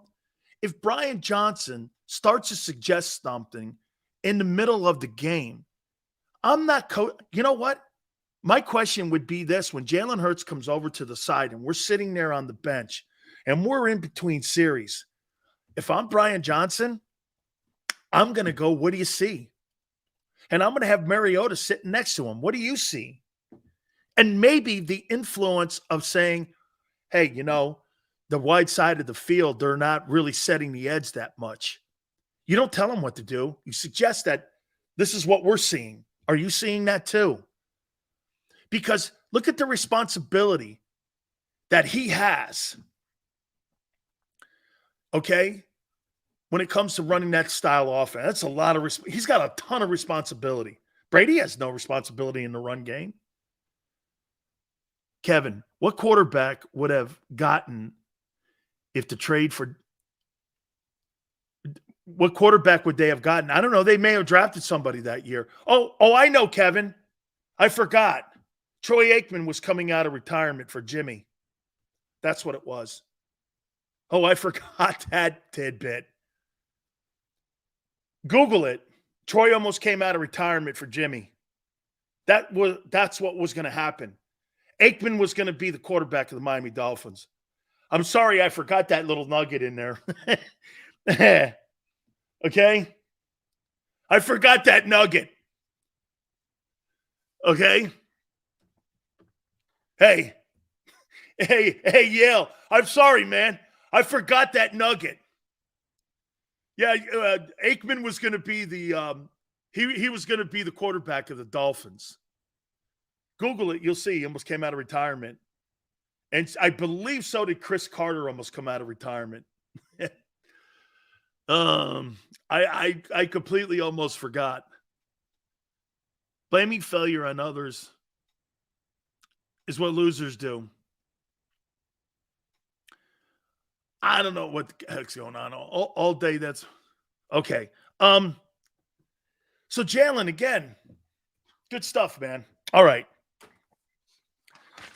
I'm telling you, I think CBS hates the Eagles. I think CBS hates the Eagles. JM goes, Troy wouldn't do anything behind that line with those weapons.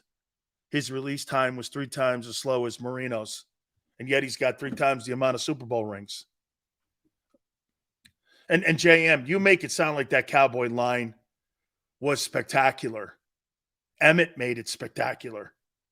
That's why Jimmy wanted to have the ability to get a great back in there. You guys are crazy. Every single one of those players, except for one guy, Mark Stepnoski, was in Dallas the last 3 years of Tom Landry's career. He didn't do anything with it. They won 3 games. It was Tom Landry for 3 years couldn't do anything with that O-line. Why, JM? If it was so dominant and so great. Martune was there. Martune was already in Dallas 5 years. Nate was in there already 6. Crawford was there 4. Kevin Gogan was there already 3 years. You're going to have to help me here. Why didn't Landry do anything with that O-line for 4 years at the end? All those guys were in Dallas for 4 years before Jimmy showed up. Why weren't they that good? Oh, and by the way, they were 1-15 with that same O-line. They were 1-15 until Emmett showed up. Okay? They were 1-15. Emmett shows up. JM had changed the room. It was Emmett. I heard Sills is coming to Philly this season once a week at Hooters. True? No comment. Hey, by the way, Joe Krause, I promised you, forget it. I promise. I promise. I've made an oath to Joe Krause that I'm yeah.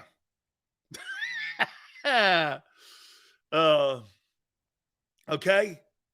I've made a promise. So I told him I'd have to give my left foot and I'd have to eat my left foot on my show if I say anything. So I have to let's just say we got great things working. I'll leave it there. Ugh. And he knows it's killing me too. He knows it's killing me. I got it. Yeah. Okay. Hey, 85. Okay, dog. You're right. Then don't show up. Anyone who shows up, we're going to sit down and have some beers and some things. If it happens. If it happens. Big Sills ever get to do Rogan?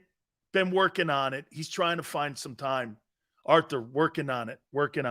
I thought that interview today, by the way, with JFK Jr. was spectacular.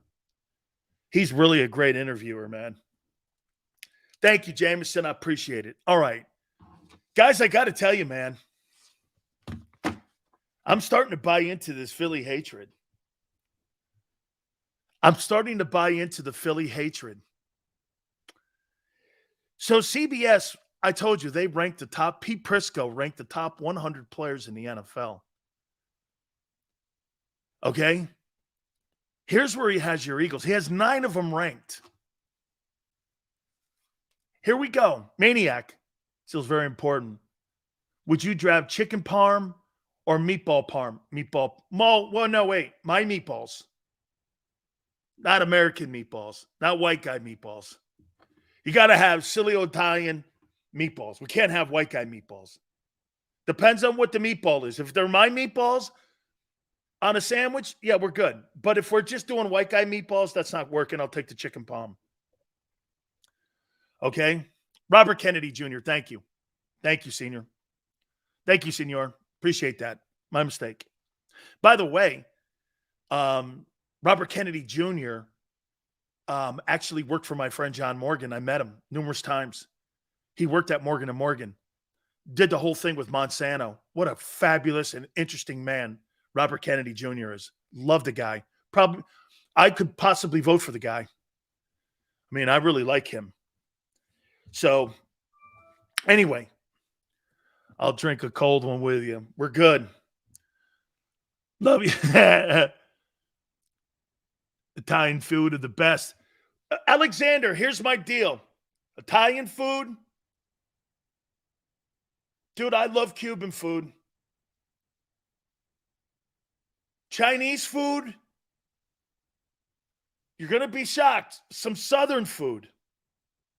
Like chicken fried steak and eggs and shit like that. Yeah, yeah. I love Cuban food. Man, I like rice, that's why. Puerto Rican food is phenomenal. Phenomenal, man. Great grub. We're all dumping them down with Big Sales 11. That'd be fun. Hey, dude. See, I remember this. Big Sales. Oh, I'll have to have a ride home because I don't drive to bars because if I'm gonna drink, Big Sales will never be behind the wheel hammered. It's not happening. Okay, that's just not happening. Calamari. Now look, there's a difference though, Greasy. Fried calamari is good depending because most places they cook it like white folks. And what I mean by that is they over fry it. It's kind of, you know, there's a technique to it. I also like it over red sauce. I'm a scungil guy, though. Here's my top. Before I get on to the disrespect of the Eagles, you know we got to do this with food here first. Here's the Big Sills dishes. I love a 5-pound lobster, 3-pound. This is why I love the Palm. It's my favorite restaurant on the planet. Joe Kraus. Yeah. Big Sills loves the Palm. It's favorite restaurant because they got 5-pound lobsters. And I love the dishes they have. Clams Casino. The lobster bisque is off the charts great. I know the president and general manager of the place. Really great grub. But my second favorite dish is scungil. Now, my grandpa made it a certain way. Okay? He put it in like Hebrew salt. After he took it out of the shell, put it down and get this, all the black and stuff off of it, all that like grime and greasy stuff that was on it, they got it all off of it. White as a bar soap. Then we would cut these things, man. Holy cow. You get garlic, you cut them up, you put them in a bowl, you get Parmesan, you get garlic. No Parmesan, my bad. You get Italian parsley, lemon, and garlic. You put it in there, you spin it, you got to put it in the refrigerator for about 30 minutes. Holy cow, that stuff's like crack cocaine. Unbelievable, man. My aunt, you know what I get for Christmas? My aunt sends me scungils. Oh, man. I love that. I love clams. Clams, lobster, scungil, the Italian meatballs. I like Parmesan. I will eat lamb chops. All right, let's get off the grub. It's Friday. I feel like barbecuing now. Yeah. I feel like barbecue. Garlic on everything? Hey, how you doing? What the heck is scungil? You don't know, Jameson, what scungil is and you live in the East? Somebody help this guy out. You guys don't know it? Do you know what galamad is? Galamad is calamari. White guys call it calamari. Galamad is calamari. Barbecue's great too. Yes, sir. See, my wife is from Texas. So my wife cooks all that, ribs, and she's a great, I can't touch the barbecue like D Gun can.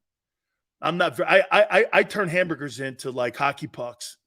My wife is one of the greatest, man. She did it last night. We had some chicken and some dogs last night. Unbelievable. Unbelievable. Just a wonderful cook, man. Okay. Oh, yeah. Look at Greasy talking that. Here we go. So here's the disrespect that the national media has. Mad Italian food in Northeast. James. Oh, I miss that so much. James, I'll tell you what you have in your neck of the woods going up to Wildwood and up towards Ocean City. Do you know, and I'm sorry for those that don't live there. Let me tell you what the blue shell crabs. Oh, my God. Go to the shore. Man, that Old Bay sauce, you put that shit in there, man. Man, there is nothing like blue shell crabs. That is a unbelievable meal. Put some corn in there. Good night. Blue shell crab. Hey, you know how my pop and my Uncle Mike used to go get them too? Where I lived in Stanford, we'd go out to like the Sound, and we'd have a garbage bag, or not a garbage bag, but a garbage pail. And we would put like inner tubes. Remember them old inner tubes? We'd put them around there, and we'd get nets, and we would just get the blue shell crabs, and we would put them in the buckets. And we would take them back, and we would cook them up. My grandma would cook them up, put the Old Bay on, start killing them things. Whew, man, them crab shacks in the New England area. I would say from Philly, Baltimore, Ocean City, Wildwood used to. You guys are telling me it's not that hot there right now. But Atlantic City used to have a whole shitload of great places too. When I was a kid growing up, we used to go down from Montauk, where my aunt used to go, and Block Island, all the way down through Atlantic City, all the way down to just north of Philly. And we go down to Wildwood, have nickel beer night, eat all them crabs up, and then go home. It was crazy cool. I spent my whole life up in that entire region, Jones Beach, all the way down Atlantic City, all the way down to Ocean City, Maryland. Shit, man. Fun time, man. I don't know if it's that way any longer, but that was my life. Okay. Sills, do you and the rest of the JAKIB crew hang out outside of work? You know what? I'm not close to those guys. That's one of the reasons why I talked to D Gunn and to Rob. It's not because I'm sitting there wanting to interfere with their show. I just want to let them know that I support them. They're part of our team, and that I'm a teammate, and that we're trying to do something great in Philly and around the country. And I just want people to know that I'm part of a team. And so that's kind of what I do. Okay. Seals doesn't leave the house. Cape May. Oh, another great place. Absolutely. Let me get to this now. All right. Dude, I don't look at these players. Okay. I really don't look at these players the way Pete Prisco looks at them. Here's how he looks at your Eagles on CBS. Lane Johnson is the 18th best player. I had him 16th in the NFL in the top 100 players in the league. So we're kind of in the same room here. Pete Prisco has Jalen Hurts as the 31st best player out of 100 players in the NFL. I have Jalen Hurts 19th.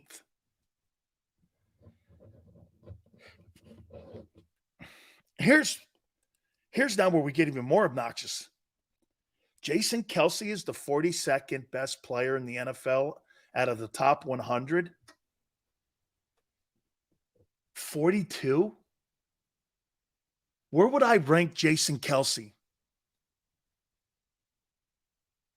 42? No way. Where would I rank Jason Kelce in the top 100 players in the NFL?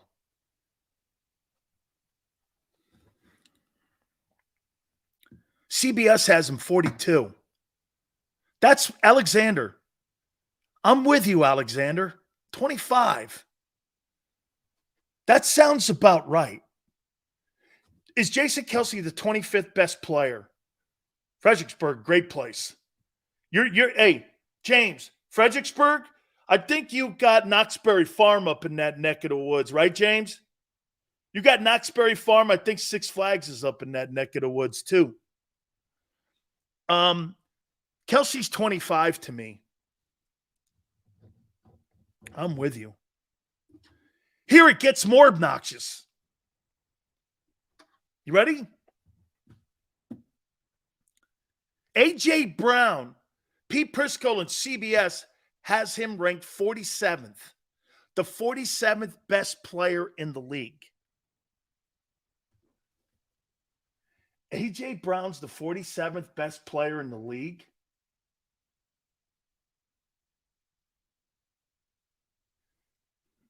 I think that's crazy. 47. I'm going to say this. I think A.J. Brown is probably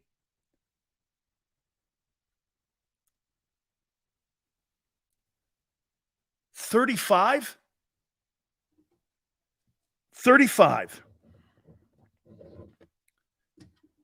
I'd say he's 35. This even gets better. Jordan Mailata, the 60th best player in the NFL. I think that sounds right. That sounds about right. Okay? He's still learning. I don't have a problem with that. I'm okay with that. How about this one? Hassan Reddick, the 64th best player in the NFL. According to CBS, 64.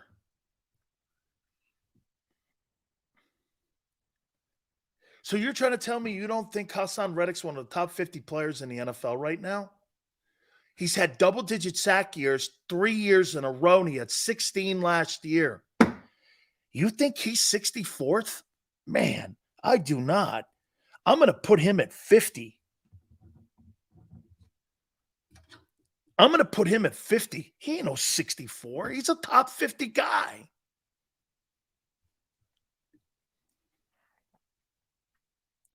Devontae Smith. CBS has him the 69th out of 100 best players in the NFL.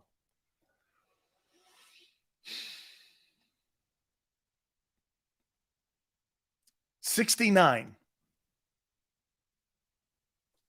What do you make it at? Too high, too low? Too high, too low?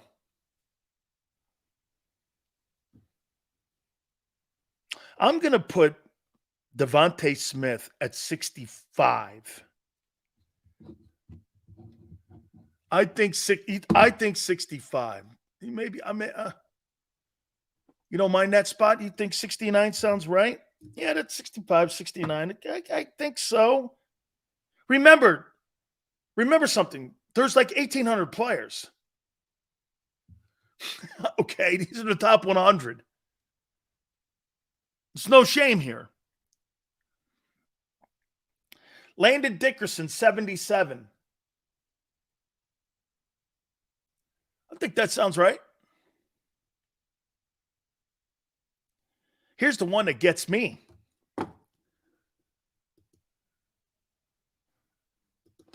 Darius Slay, 96.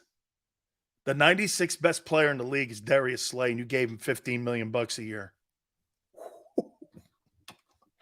Oh, Slay probably saw that and shit a brick. He goes, hang on here. You think I'm like the 100th best player in the league?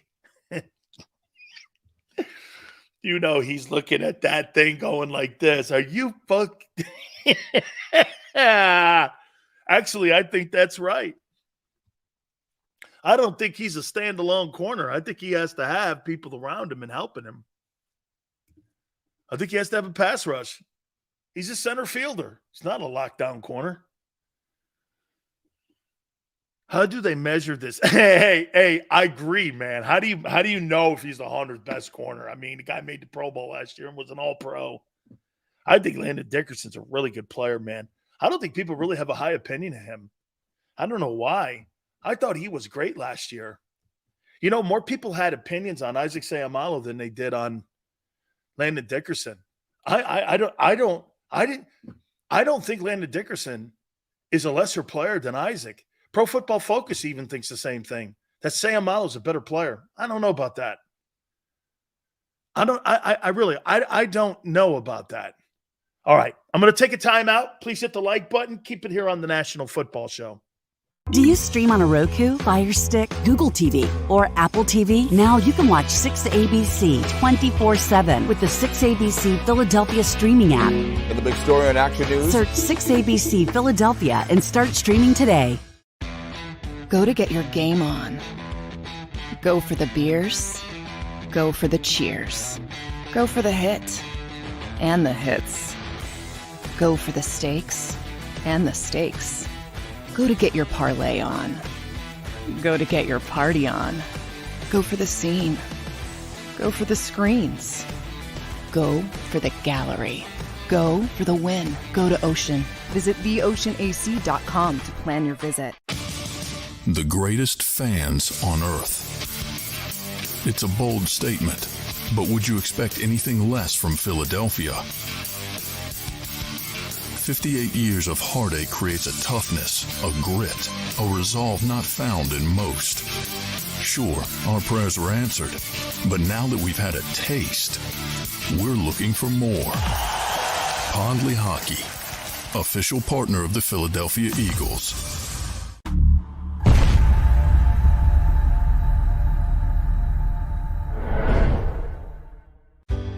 Go passionately.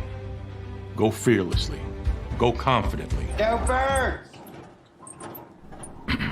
Go confidently towards your goals with First Trust, Philly's hometown bank for nearly 90 years, and the official bank of the Philadelphia Eagles. We're focused on getting you over the goal line. So go with conviction, go with trust, Go Birds! and go forward with us by your side. First Trust Bank, the official bank of Philadelphia Dreams. Oh, and go Birds. All right, did you know I was the mommy slam dunk champion? Really?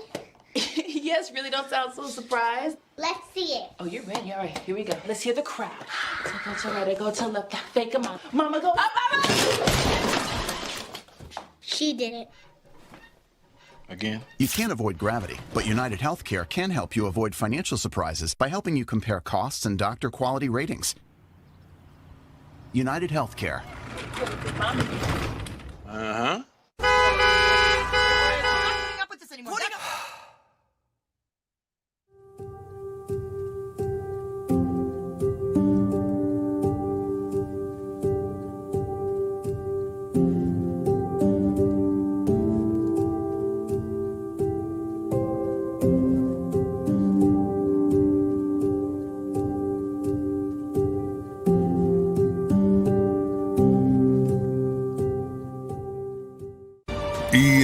EAGLES, Eagles.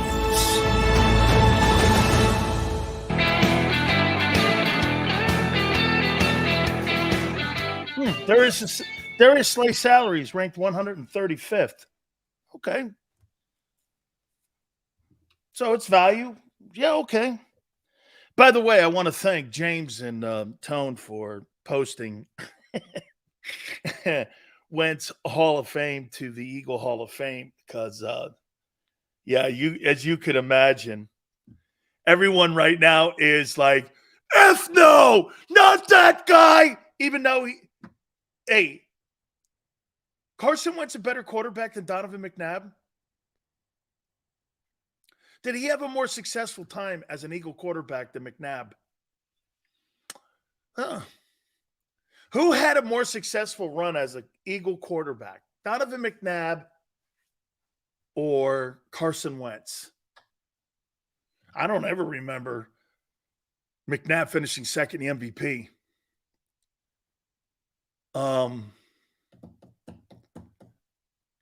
Did McNabb have a better career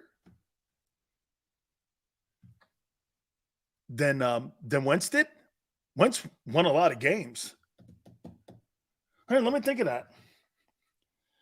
What was Carson Wentz's record as a starting quarterback in Philly?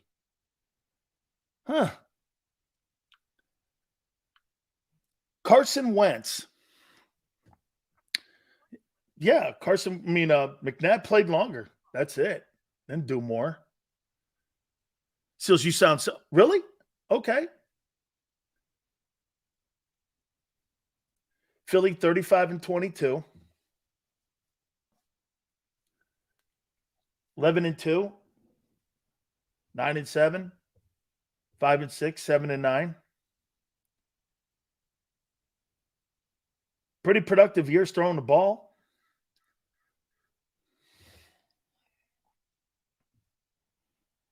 Maybe it's because I just don't like McNabb. Oh, maybe that's it. Hey, maybe that's it too. See, you guys, some of you guys like McNabb. I don't. And maybe that plays into why you don't like Wentz either. I have zero say on what Technically, nicely done. Way to play it, Tone. Way to play it, good man. Oink, oink, good man. Oh, yes, sir, man. Oink, oink, my good man. McNabb, borderline Hall of Fame player? Really? Donovan McNabb is a Hall of Fame NFL quarterback. He's not better than Sims. Let's see. He's not better than Phil Sims.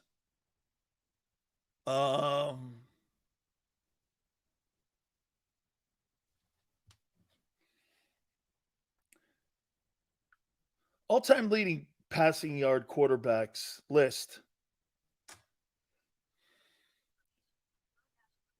Let's take a look at that. McNabb. Is McNabb better than Roethlisberger? Never. Better than Rivers? Never. Is he better than Matt Ryan? Wow, Matt Ryan. Matt Ryan's got an MVP. Is he better than Matt Ryan?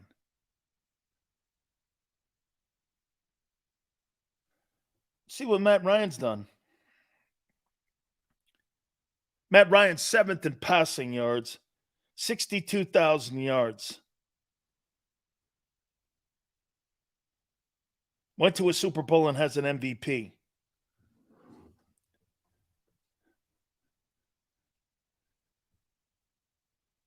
Do you think McNabb is better than Matt Ryan? I'm going to put that name down. I think that's kind of comparable. Matt Ryan. Your guy's Matt Ryan. He's not better than Warren Moon. Is Donovan McNabb better than Carson Palmer? Yeah. Is he better than Drew Bledsoe?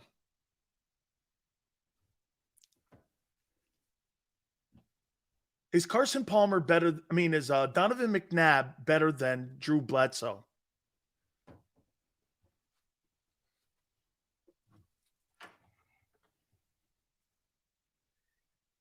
I think Drew do 44,000 yards. Not bad. Yeah, probably. Better than Joe Flacco? You think he's better than Joe Flacco? Careful what you say here. Joe Flacco's won a Super Bowl. And I believe a Super Bowl MVP.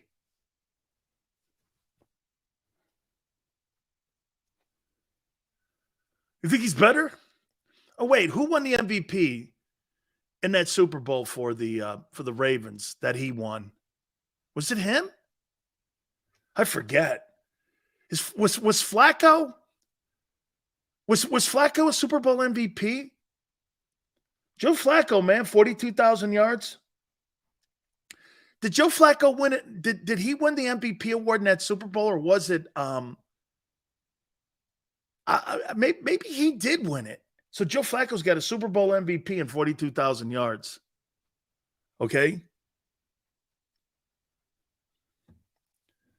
Flacco was MVP. Donovan McNabb's not better than Joe Flacco.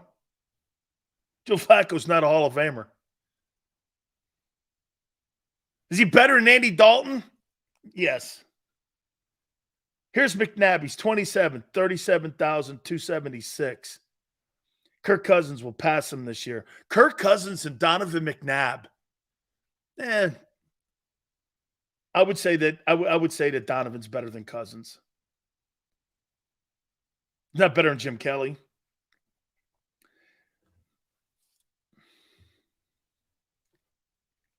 Oh, here it is.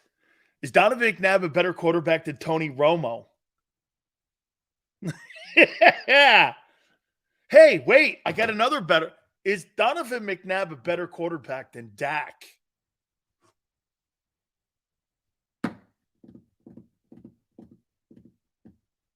Tony Romo or Dak versus McNabb.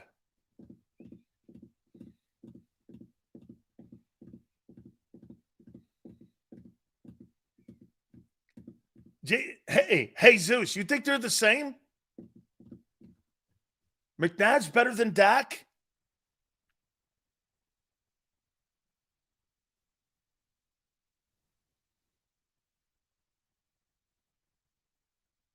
I don't know. I don't know if McNabb. Who would I want quarterbacking my team? Dak Prescott or Donovan McNabb?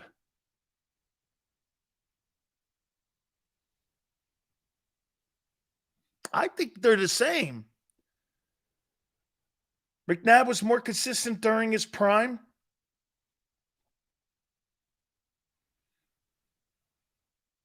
Sills with his trolling eyes. It's not trolling. Oh. See, I think that's got to be like a burner account for Tone or for James. That's got to be like a burner account. Okay. Hey, Speed. It's got to be one of them guys, man. Dak also falls. McNabb's better. McNabb's better than Dak. Postseason record has to matter. And Donovan was incredible. Here's the one thing that I'm trying to think. Who's a comparable guy to McNabb? If you're saying he's a borderline Hall of Fame, is it Phil Simms? Now, Phil's got 2 Super Bowl rings. So I don't know if that's a fair comparison. Yeah, Fly. I get it. Who's had that kind of success in the postseason? So you telling me he's kind of like Danny White, who went all to those NFC title games with the Cowboys after he took over for Staubach? Who's a guy that did the same thing that McNabb did, was kind of always in that and just never won the big one?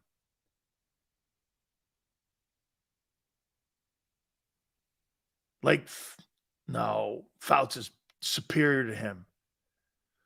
Steve McNair is a great one.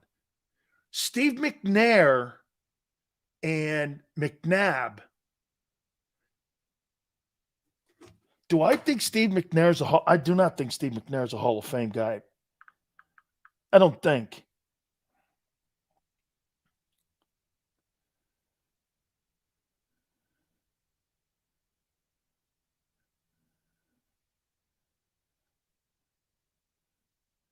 Where is he on this list? Steve McNair. That's a great one. Here. So he's at 30. He's ranked 51. McNair. His record is 91-62. Wow, he had a lot of winning. Steve McNair in 14 years was 91-62. Wow, I didn't realize that. 31,000 passing yards, 174 touchdowns. Wow. His rushing's got to be insane too. Well, I didn't realize that.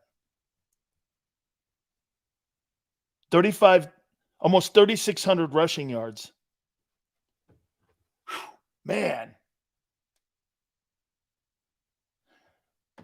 Steve McNair is pretty close.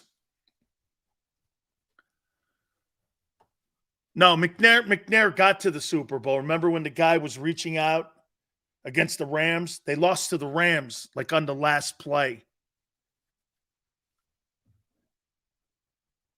Kelly played in the Super Bowl 4 times. Yeah. Yeah, McNair and Donovan. Yeah, kind of the same. Those are two good quarterbacks, though. Look, I just don't like the guy, but to me, McNabb won. You have to give him his credit for what he did by putting the Eagles consistently in the NFC Championship race. All right, Power Hour's coming up. We're going to reset. Hit the like button, please. It's a Friday. Going into the weekend, Father's Day weekend too, by the way. Please do me a favor, hit that like button. Keep it here on the National Football Show. Do you stream on a Roku, Fire Stick, Google TV, or Apple TV? Now you can watch 6ABC 24/7 with the 6ABC Philadelphia streaming app. For the big story on Action News, Search 6ABC Philadelphia and start streaming today. Go to get your game on. Go for the beers. Go for the cheers. Go for the hit and the hits. Go for the stakes and the stakes. Go to get your parlay on. Go to get your party on. Go for the scene. Go for the screens. Go for the gallery. Go for the win. Go to Ocean. Visit theoceanac.com to plan your visit. The greatest fans on earth. It's a bold statement, but would you expect anything less from Philadelphia? 58 years of heartache creates a toughness, a grit, a resolve not found in most. Sure, our prayers were answered, but now that we've had a taste, we're looking for more. Pondley Hockey, official partner of the Philadelphia Eagles.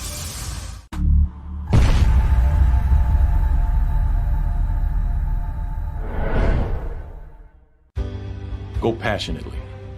Go fearlessly. Go confidently. Go Birds!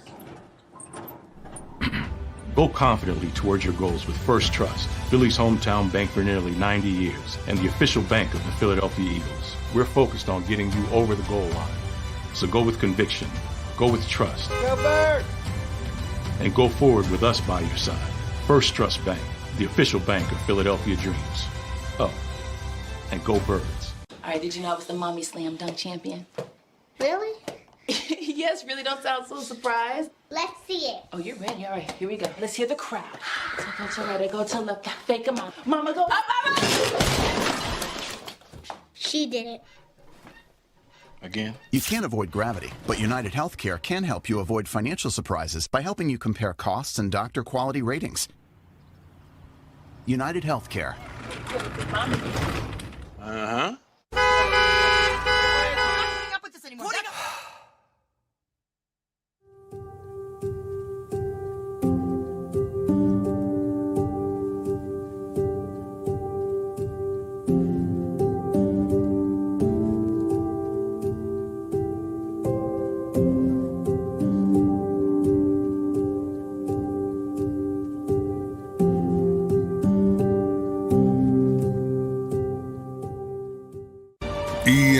EAGLES, Eagles.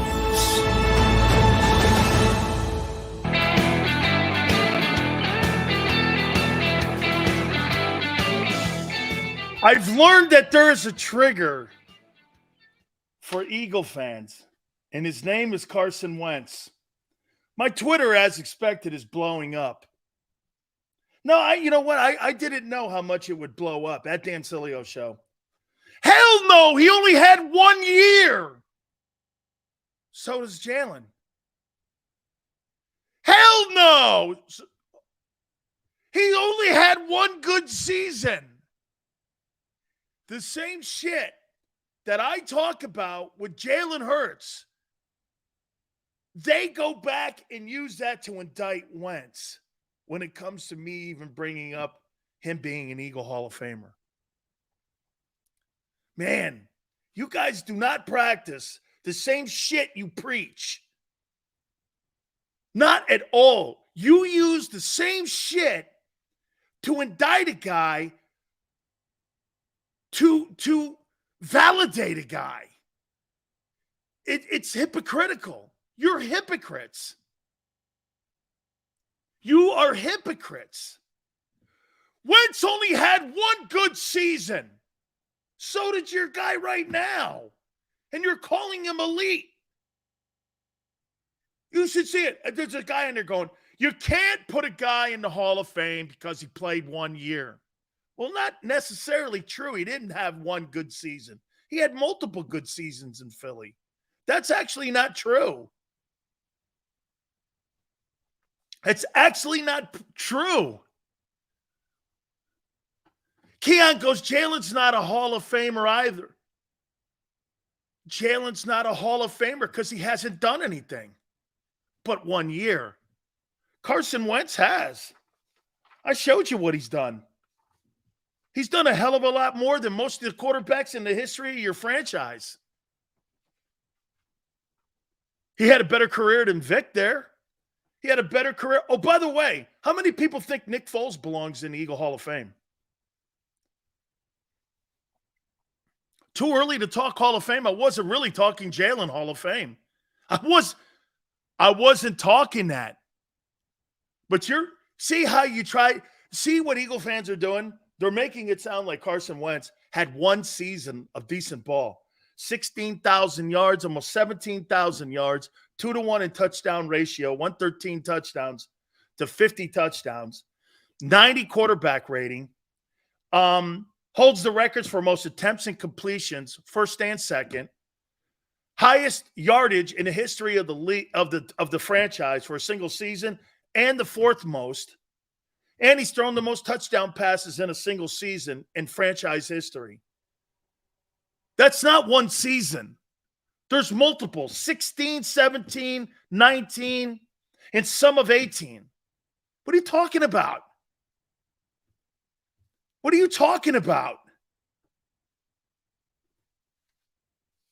He played only 1 year. No, he didn't. Actually, he helped you win a Super Bowl. But see, that was all Foles, right? You guys give all the credit in the world. Hey, let me ask you this question. Let me ask you this one. Who do you identify the 2017 Super Bowl with and Super Bowl championship team with? Nick Foles or Carson Wentz?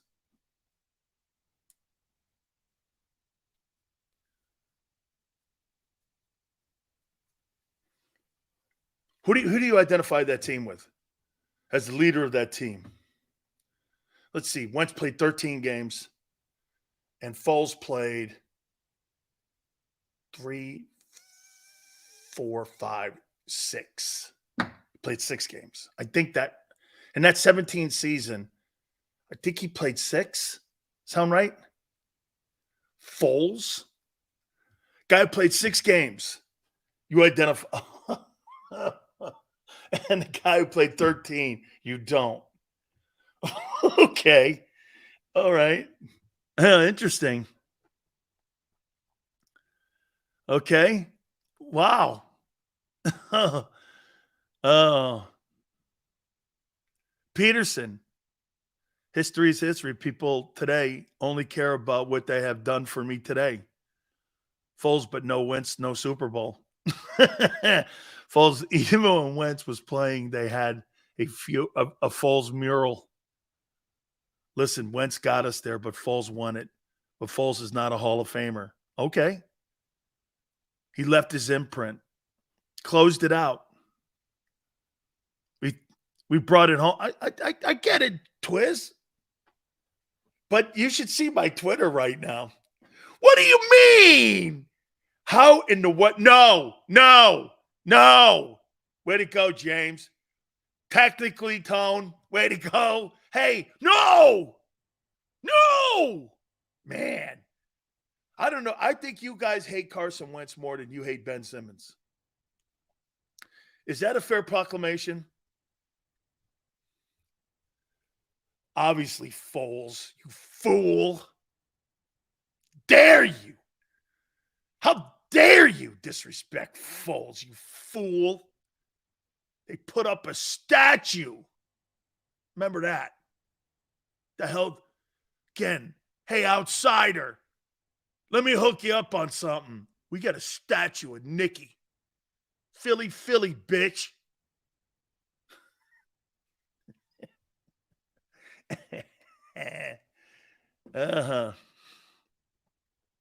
Philly. Carson Wentz, Hall of Famer. You crazy? There's a statue of Nick. And his boy, Dougie Fresh. Man. Dude, I now, from now on, dear God, please, thank you. From now on, I'm going to evaluate Jalen Hurts on what Jalen Hurts on what Carson Wentz has done as a starting quarterback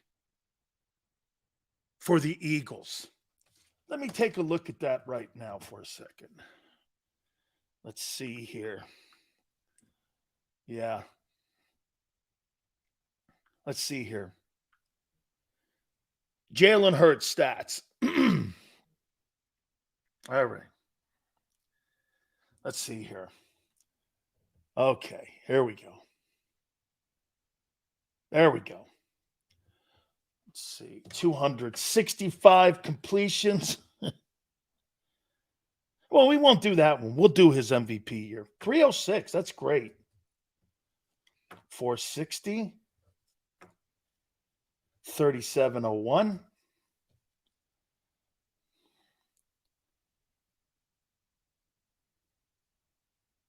Oh, man, this is. Yeah, here it is. 3701.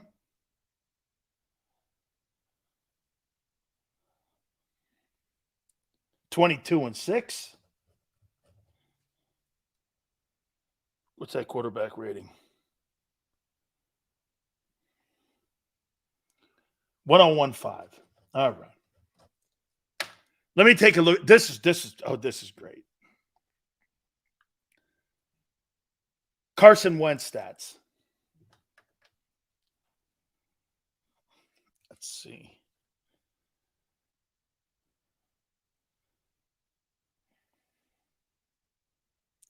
Second year starting.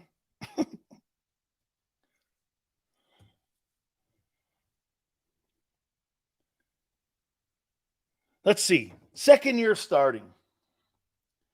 11-2. 440 attempts. Wow, less attempts.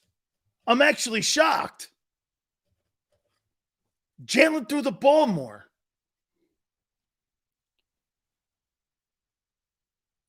Carson had 265 completions. Wow, look at that. See, this isn't what you thought. This isn't what you thought. 3296. Threw for even less yardage. He blows them away in the touchdowns, though, 33-7. And what was the quarterback rating?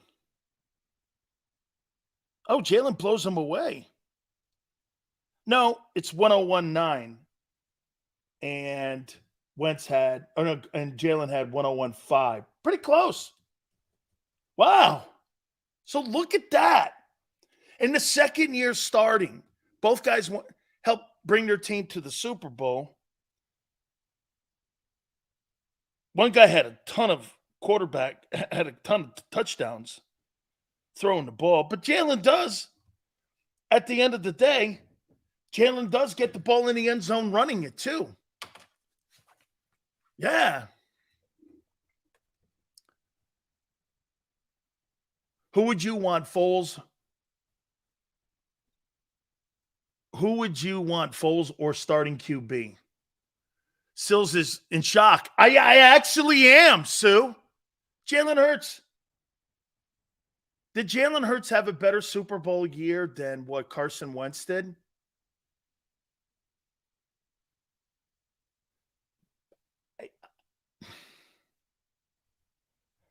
Tone, what do you think? 20 more attempts. Dude, a ton more completions. 31 more completions. 500 more passing yards. Now, what's his name at 11 more TD passes? It's a lot, but Jalen makes it up again on the dual threat. Who had the better MVP year?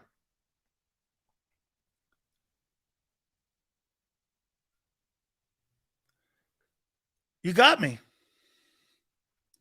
Mark the tape. I don't know. I don't think Wentz had the better year. I don't know. I don't know, man. Because you do have to put the rushing yards in there. You have to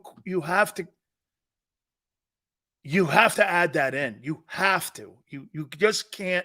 Now, if we want to make a Skip Bayless topic out of this and go like this, who was a better passer that year? Still, I don't know. I think Jalen had a better MVP run than what Wentz did in 17. Wentz was 11-2. I get it. But here's the thing, too. I'm actually shocked. I'm actually shocked. Yeah, Mara, that's not what we're talking about here. We're talking about whether or not Carson Wentz should be in the Eagle Hall of Fame. Okay? That's what we're talking about. I'd love to see that, Fly. Fly says Wentz was amazing in 17. Respect. Okay? That's why I'm saying to you guys here, what's wrong with debating whether or not you think that guy belongs in your Hall of Fame? There's no shade on it. There's nothing wrong with it. You won a Super Bowl. Shit, man. I wouldn't have a problem putting Nick Foles in. You know why? Here. Nick Foles, here's why Nick Foles is an Eagle Hall of Famer. Nick Foles had the greatest moment in football history in Philadelphia in the Super Bowl era. Case closed. Had the greatest moment in the history of your franchise in the Super Bowl era. Case closed. No one else. Nick Foles had the greatest moment in Eagle Super Bowl era history. Case closed. No debating. Nothing. Nick Foles had the greatest story in the history of the Philadelphia Eagles, maybe overall. Brought you the greatest moment in the history of the franchise. Okay? I would have to agree and say Hurts. Hurts was more accurate, more productive, and ultimately played in the big game despite the loss. Plus, I believe Hurts affects the game. Wow. Okay, so Wentz. Who was Wentz's targets that year? Man, my Twitter's blowing up here. You guys are making a good. You guys are making hey, this has been a good topic here today.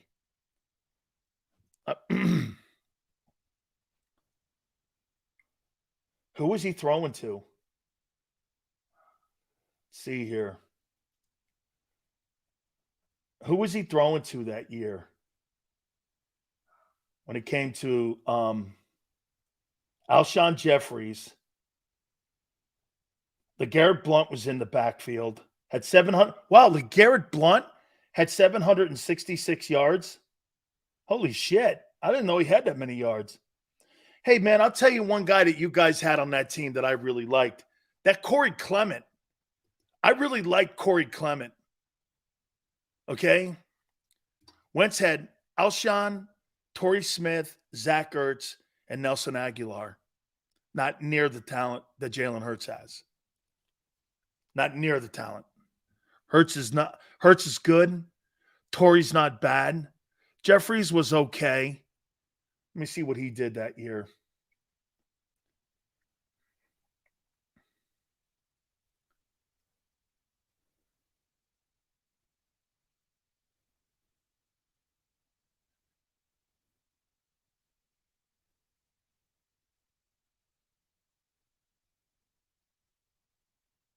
Alshon Jeffries had 789. I mean, nobody was 1,000. So wait a minute. Carson Wentz threw the ball for 33 touchdowns and nobody had 1,000 yards receiving. Did Zach Ertz? No, he had 824. Nobody had 1,000 yards receiving. Carson Wentz did more. Hey, Tone, when you say, dude, Jalen Hurts had two guys with 1,000 yards receiving and a 1,300-yard back. You had a guy get 700 yards rushing the ball on LeGarrette Blount, and nobody had 1,000 yards receiving. 74 catches for Ertz and 824. Aguilar was 62 for 768. Holy shit. Carson Wentz did all that with that? I'm stunned. Who are your stars? You didn't have any stars on that team. Holy cow. Dude, Wentz had a better year because he had nobody. He had nobody on that. He had nobody on that team. There wasn't a guy with 1,000 yards in total offense. Maybe Ertz. No. There wasn't a guy on that offense that had 1,000 yards in total offense at any position other than the quarterback. You telling me you don't think he deserves consideration for the – I don't know.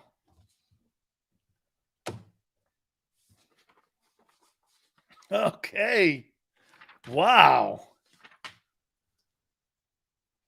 That was Aguilar's best season. Not a very – I don't know. He was okay.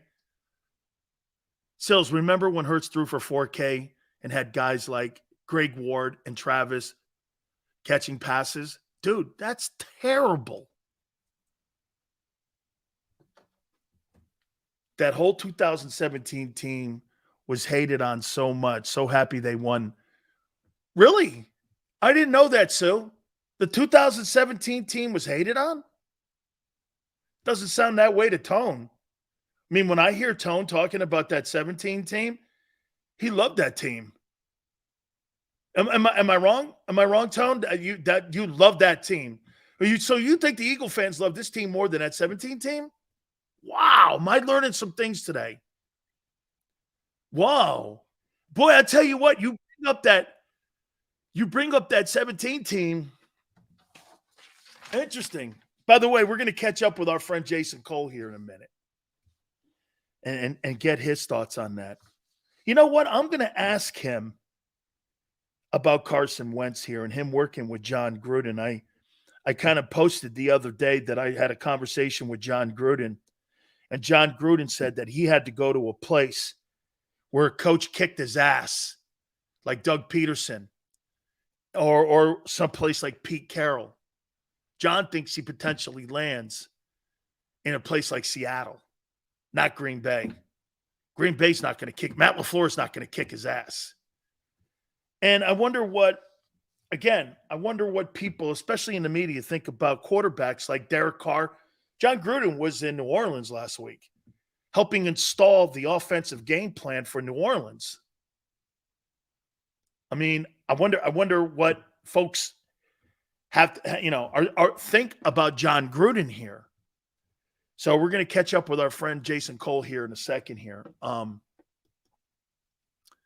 I love that 17 team. They won 22 teams. Nice, but let me bring in my friend Jason Cole. By the way, don't forget his book right here. Believe me, I need more of this reading because of my daughter and learning how to be. This book actually is helping me become a better parent. Well, I'm so happy to hear that. No, Jason, I'm not kidding. It's like I appreciate that. Just chill. I got to relax. Yeah, just sit back and let it happen a little bit more. Just stay out of the way. That's best advice that you could give, and maybe even some coaches. Let me ask you something. What's your impression of John Gruden being in the news, some NFL team-wise? Like the Saints bring him in. He's there a full week with Dennis Allen, and Mickey Loomis brings him in. You got players on that team that kind of didn't kick any dust up, didn't say anything. It's in a submissive role. It's not a leadership role.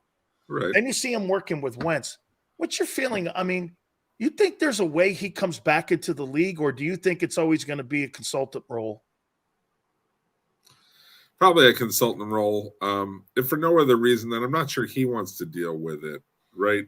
Like he's going to make plenty of money doing these kinds of projects. And he's going to get paid out most of his contract already. Does John Gruden need cash? Does he need the hassle? If he was really pushing this point to try and win a job back, he'd be much more out front about it. I think that John is kind of done at this point in time. I think he's probably settled that his career is over, and that he'll pop in and out where he can. And if somebody wants to give him like an offensive coordinator role, I think that that's a real stretch for him. But I just don't see him being a head coach again. A, he's not worth the hassle, and B, it's not worth the hassle on his side or the team's side. I agree. I think pulling back scabs in a locker room and doing self-inflicting wounds, Jason, it's counterproductive to what you're trying to do, especially when you see what the noise is going on in Buffalo. That's the kind of stuff you kind of try to stay away from. Give me your take on what you think that whole scenario is up in Buffalo with Stephon Diggs. And all of a sudden now McDermott comes out, the head coach of the Bills, saying, hey, this stuff has been resolved. I mean, just give me your takeaway. He just wants more money. He wants a longer term. He makes $25 million now. People like money. So I'm not, look, it's always about getting your next contract. And Stephon Diggs has shown he's more than happy to rattle cages to get his money. Okay. And maybe they took care of him, may not. We'll find out, soon enough. And it's going to get a report. If they change the contract somehow, it's going to get reported. Okay. It has to be. So we'll find out if they did something like that. But I think he got a little bit of a victory, but not an insane amount of a victory. Otherwise, he would be touting it and announcing it. Some of the people are starting to kick their feet up. The kid in Pittsburgh is talking about it. Obviously, a lot of people around the NFL about the undervaluing of the running back position. I mean, Dalvin Cook is released, and the only reason he's released is because of money. Had a great year a year ago. He's averaging only 213 carries. He's 28. He was productive. I mean, is it true, in your opinion, Jason, that because the league is so pass happy and everything is about red zone and everything now is about fantasy football, that position is being kind of almost not eliminated, but there's a less value. The Eagles have a less value on it. They got it by committee now. Right. I mean, I think the committee approach, especially when you go to 17 games, right? Like, you can't, if you get a guy who averages 15 carries a game, you're talking right there. What is it? 75. You're talking over 200. You're talking over 250 carries right there, and that's just 15 carries a game. Like, the days of a guy getting 20 to 25 carries a game, he won't survive. He won't work into the postseason. Plus, when your quarterback in so many of these systems is a de facto running back. In Philadelphia, Jalen Hurts is a de facto running back, right? He's part of that running game. You don't need to invest in that as much as as other teams. Now, Minnesota is different because obviously Kirk Cousins is not part of their running game. So I'm very curious about what they've done here with Dalvin Cook, and I think it's a gigantic mistake. And they're just going to put a lot of pressure on on the receiver on the outside and on Cousins here. And I don't think that Madison's a very good player. I think he's a complimentary player. So I don't really understand this, but people put numeric values on positions, and the current general manager there is not the guy who drafted Dalvin Cook. So he's sitting there going, we have to make expenditures other places to keep other players. We'll let it go here. I don't agree with it, but I understand what their thinking is. Do you think there's a market for Carson Wentz? In what capacity? As a backup? Sure. You got to have guys who played in games, sure. But beyond that, no. I mean, so you'd be comfortable. You think Davis Mills is a better option in Houston? Well, they've got Stroud. They got Stroud. They're Stroud. Yes, I mean, look, Davis Mills. So he wouldn't be a better say down in Arizona than Colt McCoy. Well, but that's not really a starter position. No, okay? It's not. It's Kyler Murray's gonna be the starter when he's ready. So why are you wasting time and money with Carson Wentz? If you're trying to make Carson Wentz into a starter again, you have to commit a significant amount of time and downs into developing him as a player again. And all of that evaporates as soon as Kyler Murray's ready. So I don't understand why you're doing that. Like, I think the best thing that could ever happen to Carson Wentz is that he has this crash moment where he's no longer a starter and he takes the time to assess where his career is and why he, is not succeeding, and get to a place where there's a really good quarterback coach. Like if you could end up in Kansas City, that would be the perfect place for you, because you can, sit there and watch and learn from really good coaches about how to play the position. That's what happened with Nick Foles. He resuscitated his career by going back to play with Kansas City, and they went on to Philly and had a great run, and kept his career going. Jason, I heard the nicest backhand in a way by a teammate for another player this week that you could ever have in a kind way. George Kittle comes out and says, look, Trey Lance is a starter. It's just not here because that's Purdy's job. I mean, then you hear Trent Williams talking the other day going, hey, I like the fact the kid kind of rolls off his back, the negativity and this and that. There's really not a lot of positive energy around Trey Lance. No. I mean, what does San Francisco do with that? Because it's an ultimate train wreck with the amount of 3-1s they had to give up with the Dolphins to move up. You got Purdy that could potentially save it. But, I mean, at the end of the day, Jace, that is really a tough position right now for both the player and the organization. Well, that's why this season, to me, this offseason has all been about them trying to trade Trey Lance. The you rumors think they're still trying to move him? Oh, yeah. They're trying, like if somebody would just give him something that they could salvage, a little respect out of this. But, look, Trey Lance is a really great kid. Okay. Everybody you talk to in that organization will tell you, great kid, hard worker, does everything right. If he had been given a long-term plan to let it work and been able to get on the field and play for 2 or 3 years and mature, maybe it would have worked. The problem was that he didn't play a lot of big-time college ball. He didn't play much college ball at all. We talk about how many throws Anthony Richardson had when he was in college. Trey Lance had even less. So this kid was just not ready to play at this level. 413 throws since 2016 total. Right. Like this kid just hasn't played the position. And there's a certain amount of, you got to play the position and throw a certain number of passes to find out what you can and can't do. Like you have to know if the tight end is running, a seam route, and I got a linebacker on him, I got the safety coming over, how do I have to fit that throw in? You have to practice that throw in live action and know it, because those situations don't come up a lot. It's not like baseball where you go to the plate, 500 times a year and you see a couple of thousand, pitches, and that's not even including the practice time and everything. Like you just don't get that many throws in football. And so you got to have those throws to realize your talent. He never has.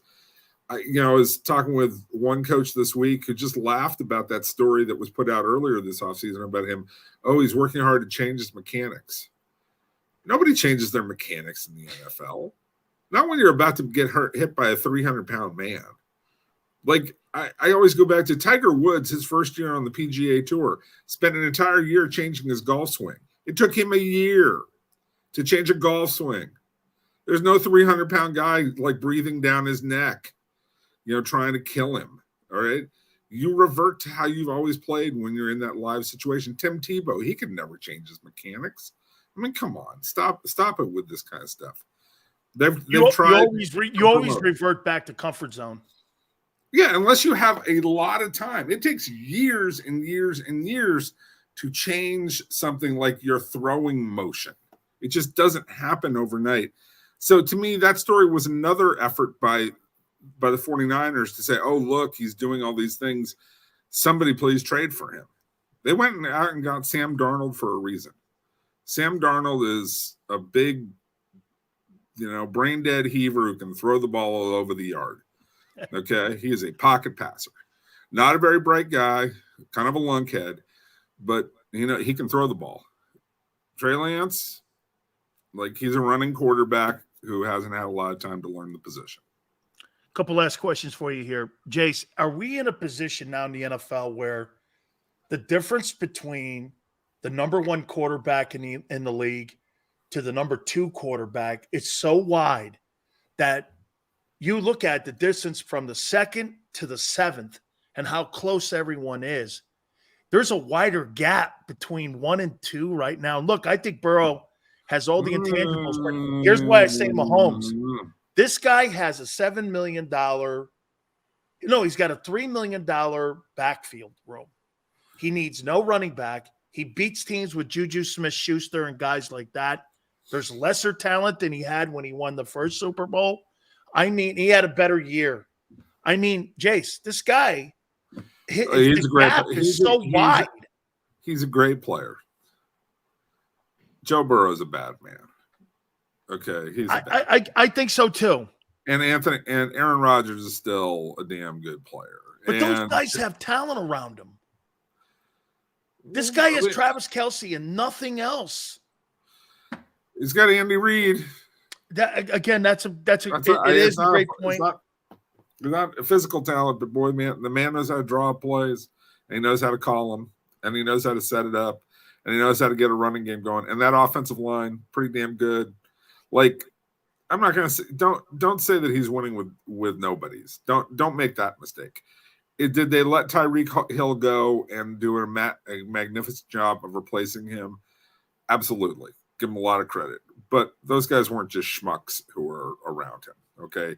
They were a plethora of good players with a great offensive mind. And yes, is Patrick Mahomes the best quarterback in the league? Right. But I don't think it's a chasm between him and I think there's a distance, okay, that Burrow has to close by actually winning, some of these big games. But Joe Burrow is a bad man. And again, Josh Allen can do a lot of things, and Justin Herbert isn't far behind, and Aaron Rodgers, all these guys that we talk about. There's a lot of talent at quarterback right now. Final question for you, Jason. So Bill Belichick, if they don't make it to the postseason, this will be the fourth year that they don't get back to the playoffs. And I'm just wondering, has your opinion of him changed in any way and how you – I mean, like, if you had to win a 60-minute football game, would you take Walsh or would you take Belichick? Or would you take Joe Gibbs? Or would you – like, Belichick. I'd take Gibbs over Belichick. No, I wouldn't agree with that. Really? So your opinion hasn't changed the Bill? No, it's always about – look, I have a lot of respect for Gibbs because Gibbs is the only coach in NFL history who made the quarterback a replaceable part. That is absolutely true. Absolutely. Three different guys won Super Bowls. Right. But he also did it at a time when the talent level at that position wasn't necessarily as high. Right. Those guys never went anywhere else and did anything anywhere else. Right. And the rest of the league, Montana was there and some other guys, but it wasn't quite as deep as it is right now. That's how I look at it. I just think Belichick, I still have a really high opinion of Belichick. But look, it's like anything. Coaches are 20% of the equation. The players are 80% of the equation. And don't ever forget that.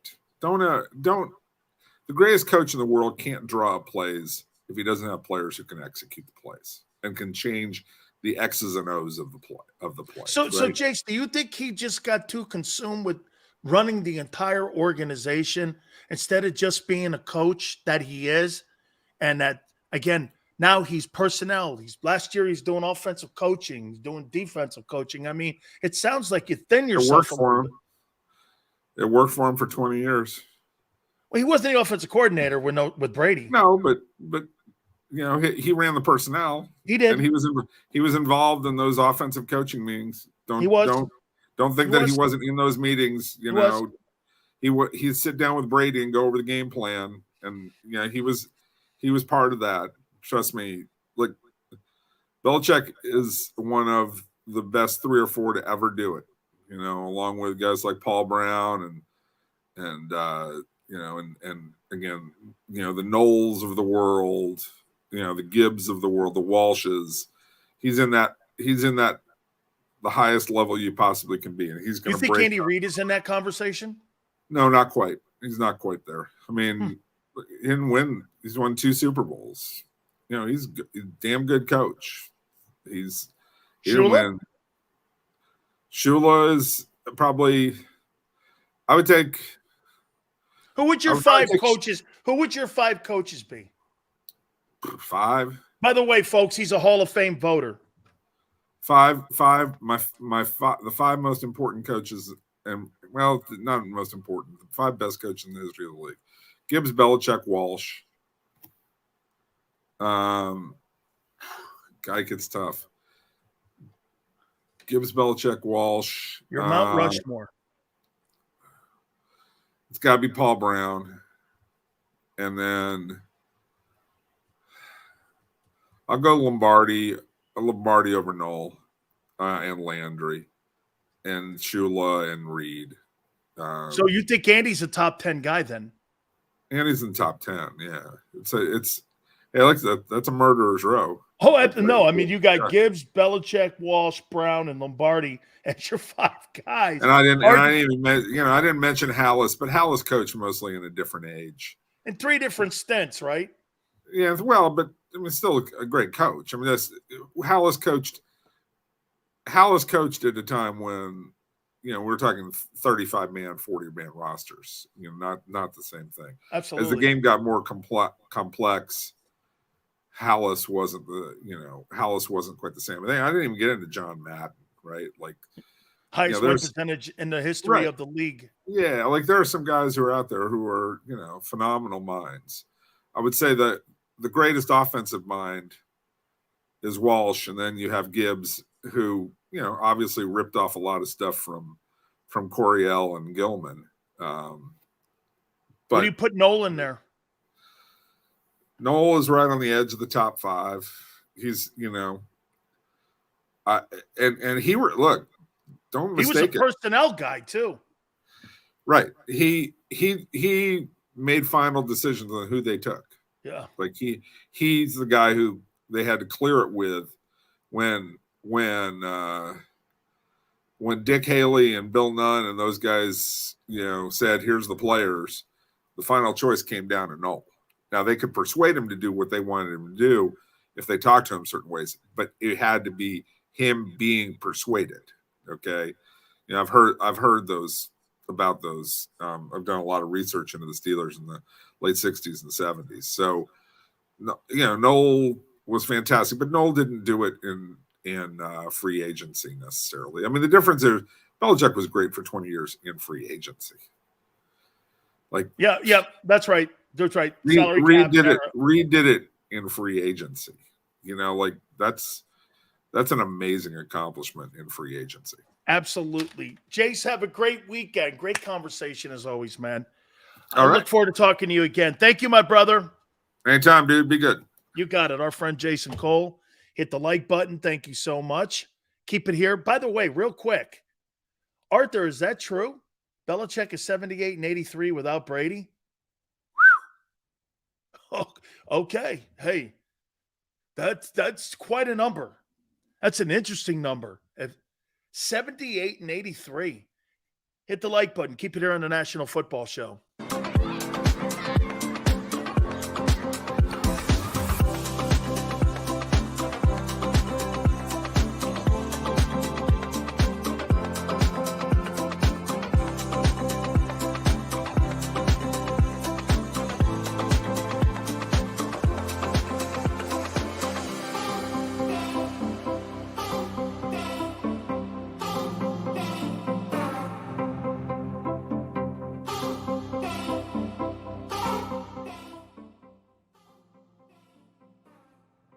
Heading down the shore, have a ball once more.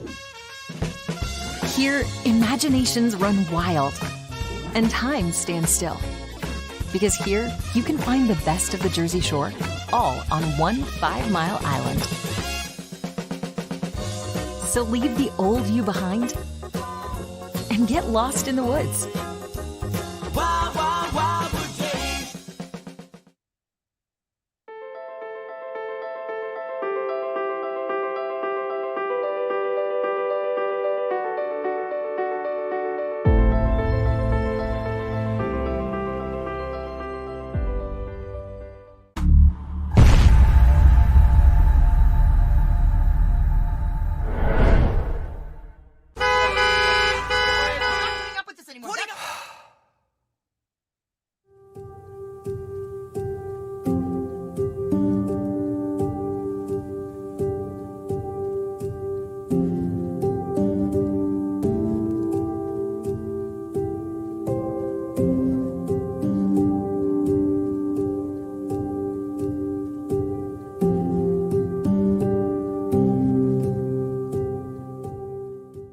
Score and save in southeastern PA and Delaware with Colony Pools this football season, and let the experts close your pool with a custom Merlin safety cover in green for the birds. And if you join our Winter Watch team, we'll give you another 20% off, and Colony Pools will handle it all. Keep your tiles on your pool, not in your pool. Fly with Colony right now, Birds fans. Visit flywithcolony.com. Hi everybody, my name's Jason Lombardi. I'm an inspector at DryTech. At DryTech we offer three major services, the first one being basement waterproofing. The second service we offer is foundation and structural repairs. And then the third service that we offer is mold remediation. If you feel you are having a waterproofing issue, give DryTech a call or check us out online.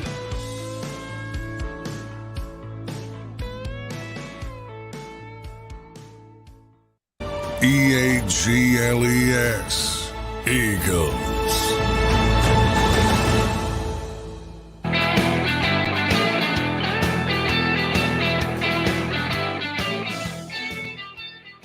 So pretty interesting what Jason Cole said there. So he would go Gibbs, Belichick, Walsh, Paul Brown, and Lombardi as his five greatest coaches. He's a Hall of Fame voter, so I value his opinion. Who would I put? And he said Andy Reid's in the top 9. Pretty impressive with the murderer's row, like he said. Who would I put as my 3 greatest NFL coaches? To make it even harder, my Mount Rushmore, so we'll do 4. Who would I say I want this coach to have a say? Now, would I want my coach to have a say in personnel, or would I want him to be like Sirianni with no say? Would I want a guy to run the whole ship? Probably so. Who would that guy be? You know, Belichick knows quarterbacks. You know, you could say whatever you want to say about Mac Jones and Bailey Zappi, but he did also draft Garoppolo, Brissett,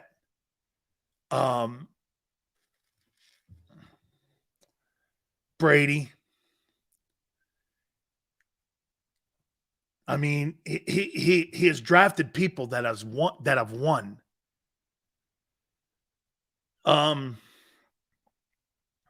Who would I put as the greatest NFL coach that I would want to run my team? Would it be Gibbs, Belichick, Noel?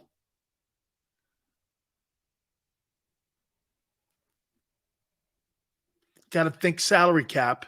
Chuck Noll could never keep that Steeler team together, but man, he could draft. I think Chuck Noll's underrated. I think Chuck Noll is underrated. I'm going to take Walsh.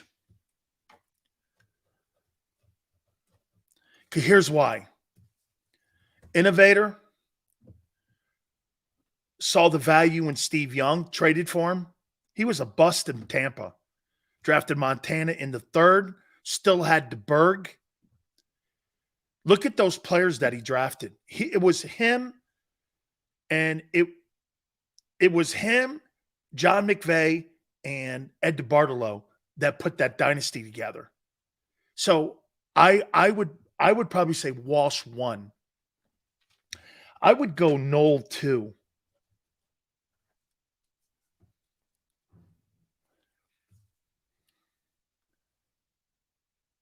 I would probably go Lombardi 3.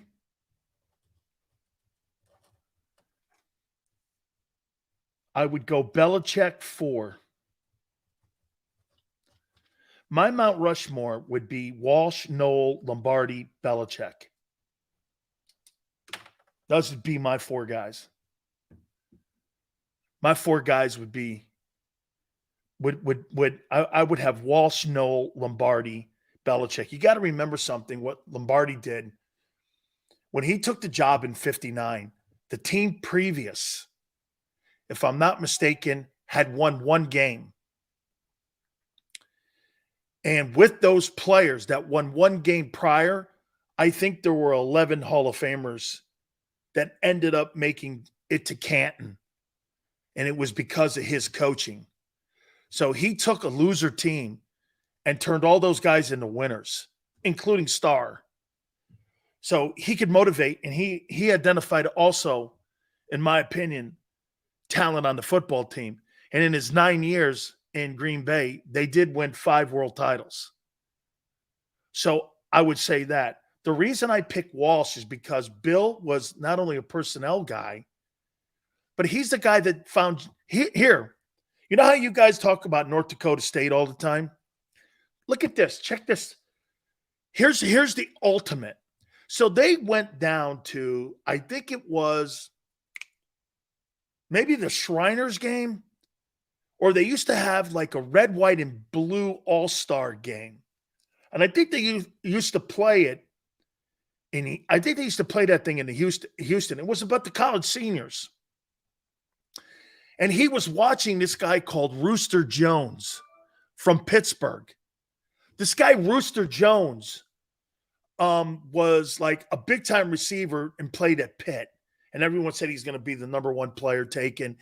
Or one of the top receivers taken. And he was a big-time star. And Bill was watching this one guy from Mississippi Valley State. He goes, "Who's that?" And they go, "That's Jerry Rice. He plays at an HBCU school. He's not very fast. He runs a 4.8. It was like 4.7 or 4.8. And Walsh is watching his hands and watching him catch. And he's watching him and he's watching him. So then they get to the combines. He runs a 4.8. Jerry Rice. Walsh goes like this. "I'm not drafting that Rooster Jones. I want that guy. There's something about that guy. I want that guy." And I'll tell you this. I've never in my life ever seen Jerry Rice caught from behind by anybody. He was out running dudes left and right. Do you ever remember Rice getting caught from behind? I don't. He had that game speed. And Walsh drafted him. I think Jerry, his first year, he only had like 900 yards. And then after that, the whole thing, he just ran the greatest route runner, the greatest hands, the greatest combination, open field. Remember, he was the creator of the yak. He was the guy that yards after the catch, once he caught that slant, remember Rice running across the middle and on that slant pass, you get that slant pass to him, he'd take it to the house. Nobody could catch him. I mean, the guy was just insane. So Walsh, then he found Montana in the 3rd. Could Dan Devine hated Joe Montana. It's funny how Notre Dame and Michigan both loved their guys, but they really hated their guys. Joe was a starter in and out of the Notre Dame team, even though they won the national championship. I think the year they won the national title, they kept him in. But his whole time at Notre Dame was in and out of the starting lineup because they just didn't like his personality because they didn't think he took the game serious. It's funny. You mentioned Parcells, Barb. Tom Coughlin did just as much as Bill Parcells did. And people look at Parcells and go, he's a great coach. Well, I don't know. I mean, if you look at the win percentage, Tom Coughlin just has had as good a win percentage as Parcells did in New York. I mean, when I look at Tom Coughlin in New York and I look at Parcells in New York, the only thing that separates the two is the personality. Bill had a better personality. He just had a better personality. So I don't know. I look at it, I look at the records and then I look at the accomplishments. Both guys won 2 Super Bowls. All right. Hey, have a great Father's Day weekend to those out there. We really appreciate you guys coming aboard. Thank you again. We really appreciate it. What another great week. We're 41 days out to the start of training camp. So we're getting closer and closer and closer. We thank you so much. Xander, Big Joe, thank you so much. We got some great news on the horizon, folks, for the show, what we're going to be doing. We got massive news coming up, and we're going to let you know real soon on what that noise is all about. Tone, you keep up the great work. Thank you so much. James, by the way, thank you so much, man, for doing what you do, putting those things up on our Twitter page. God bless all of you. 3 to 6 on Monday, and we'll see you on the flip side.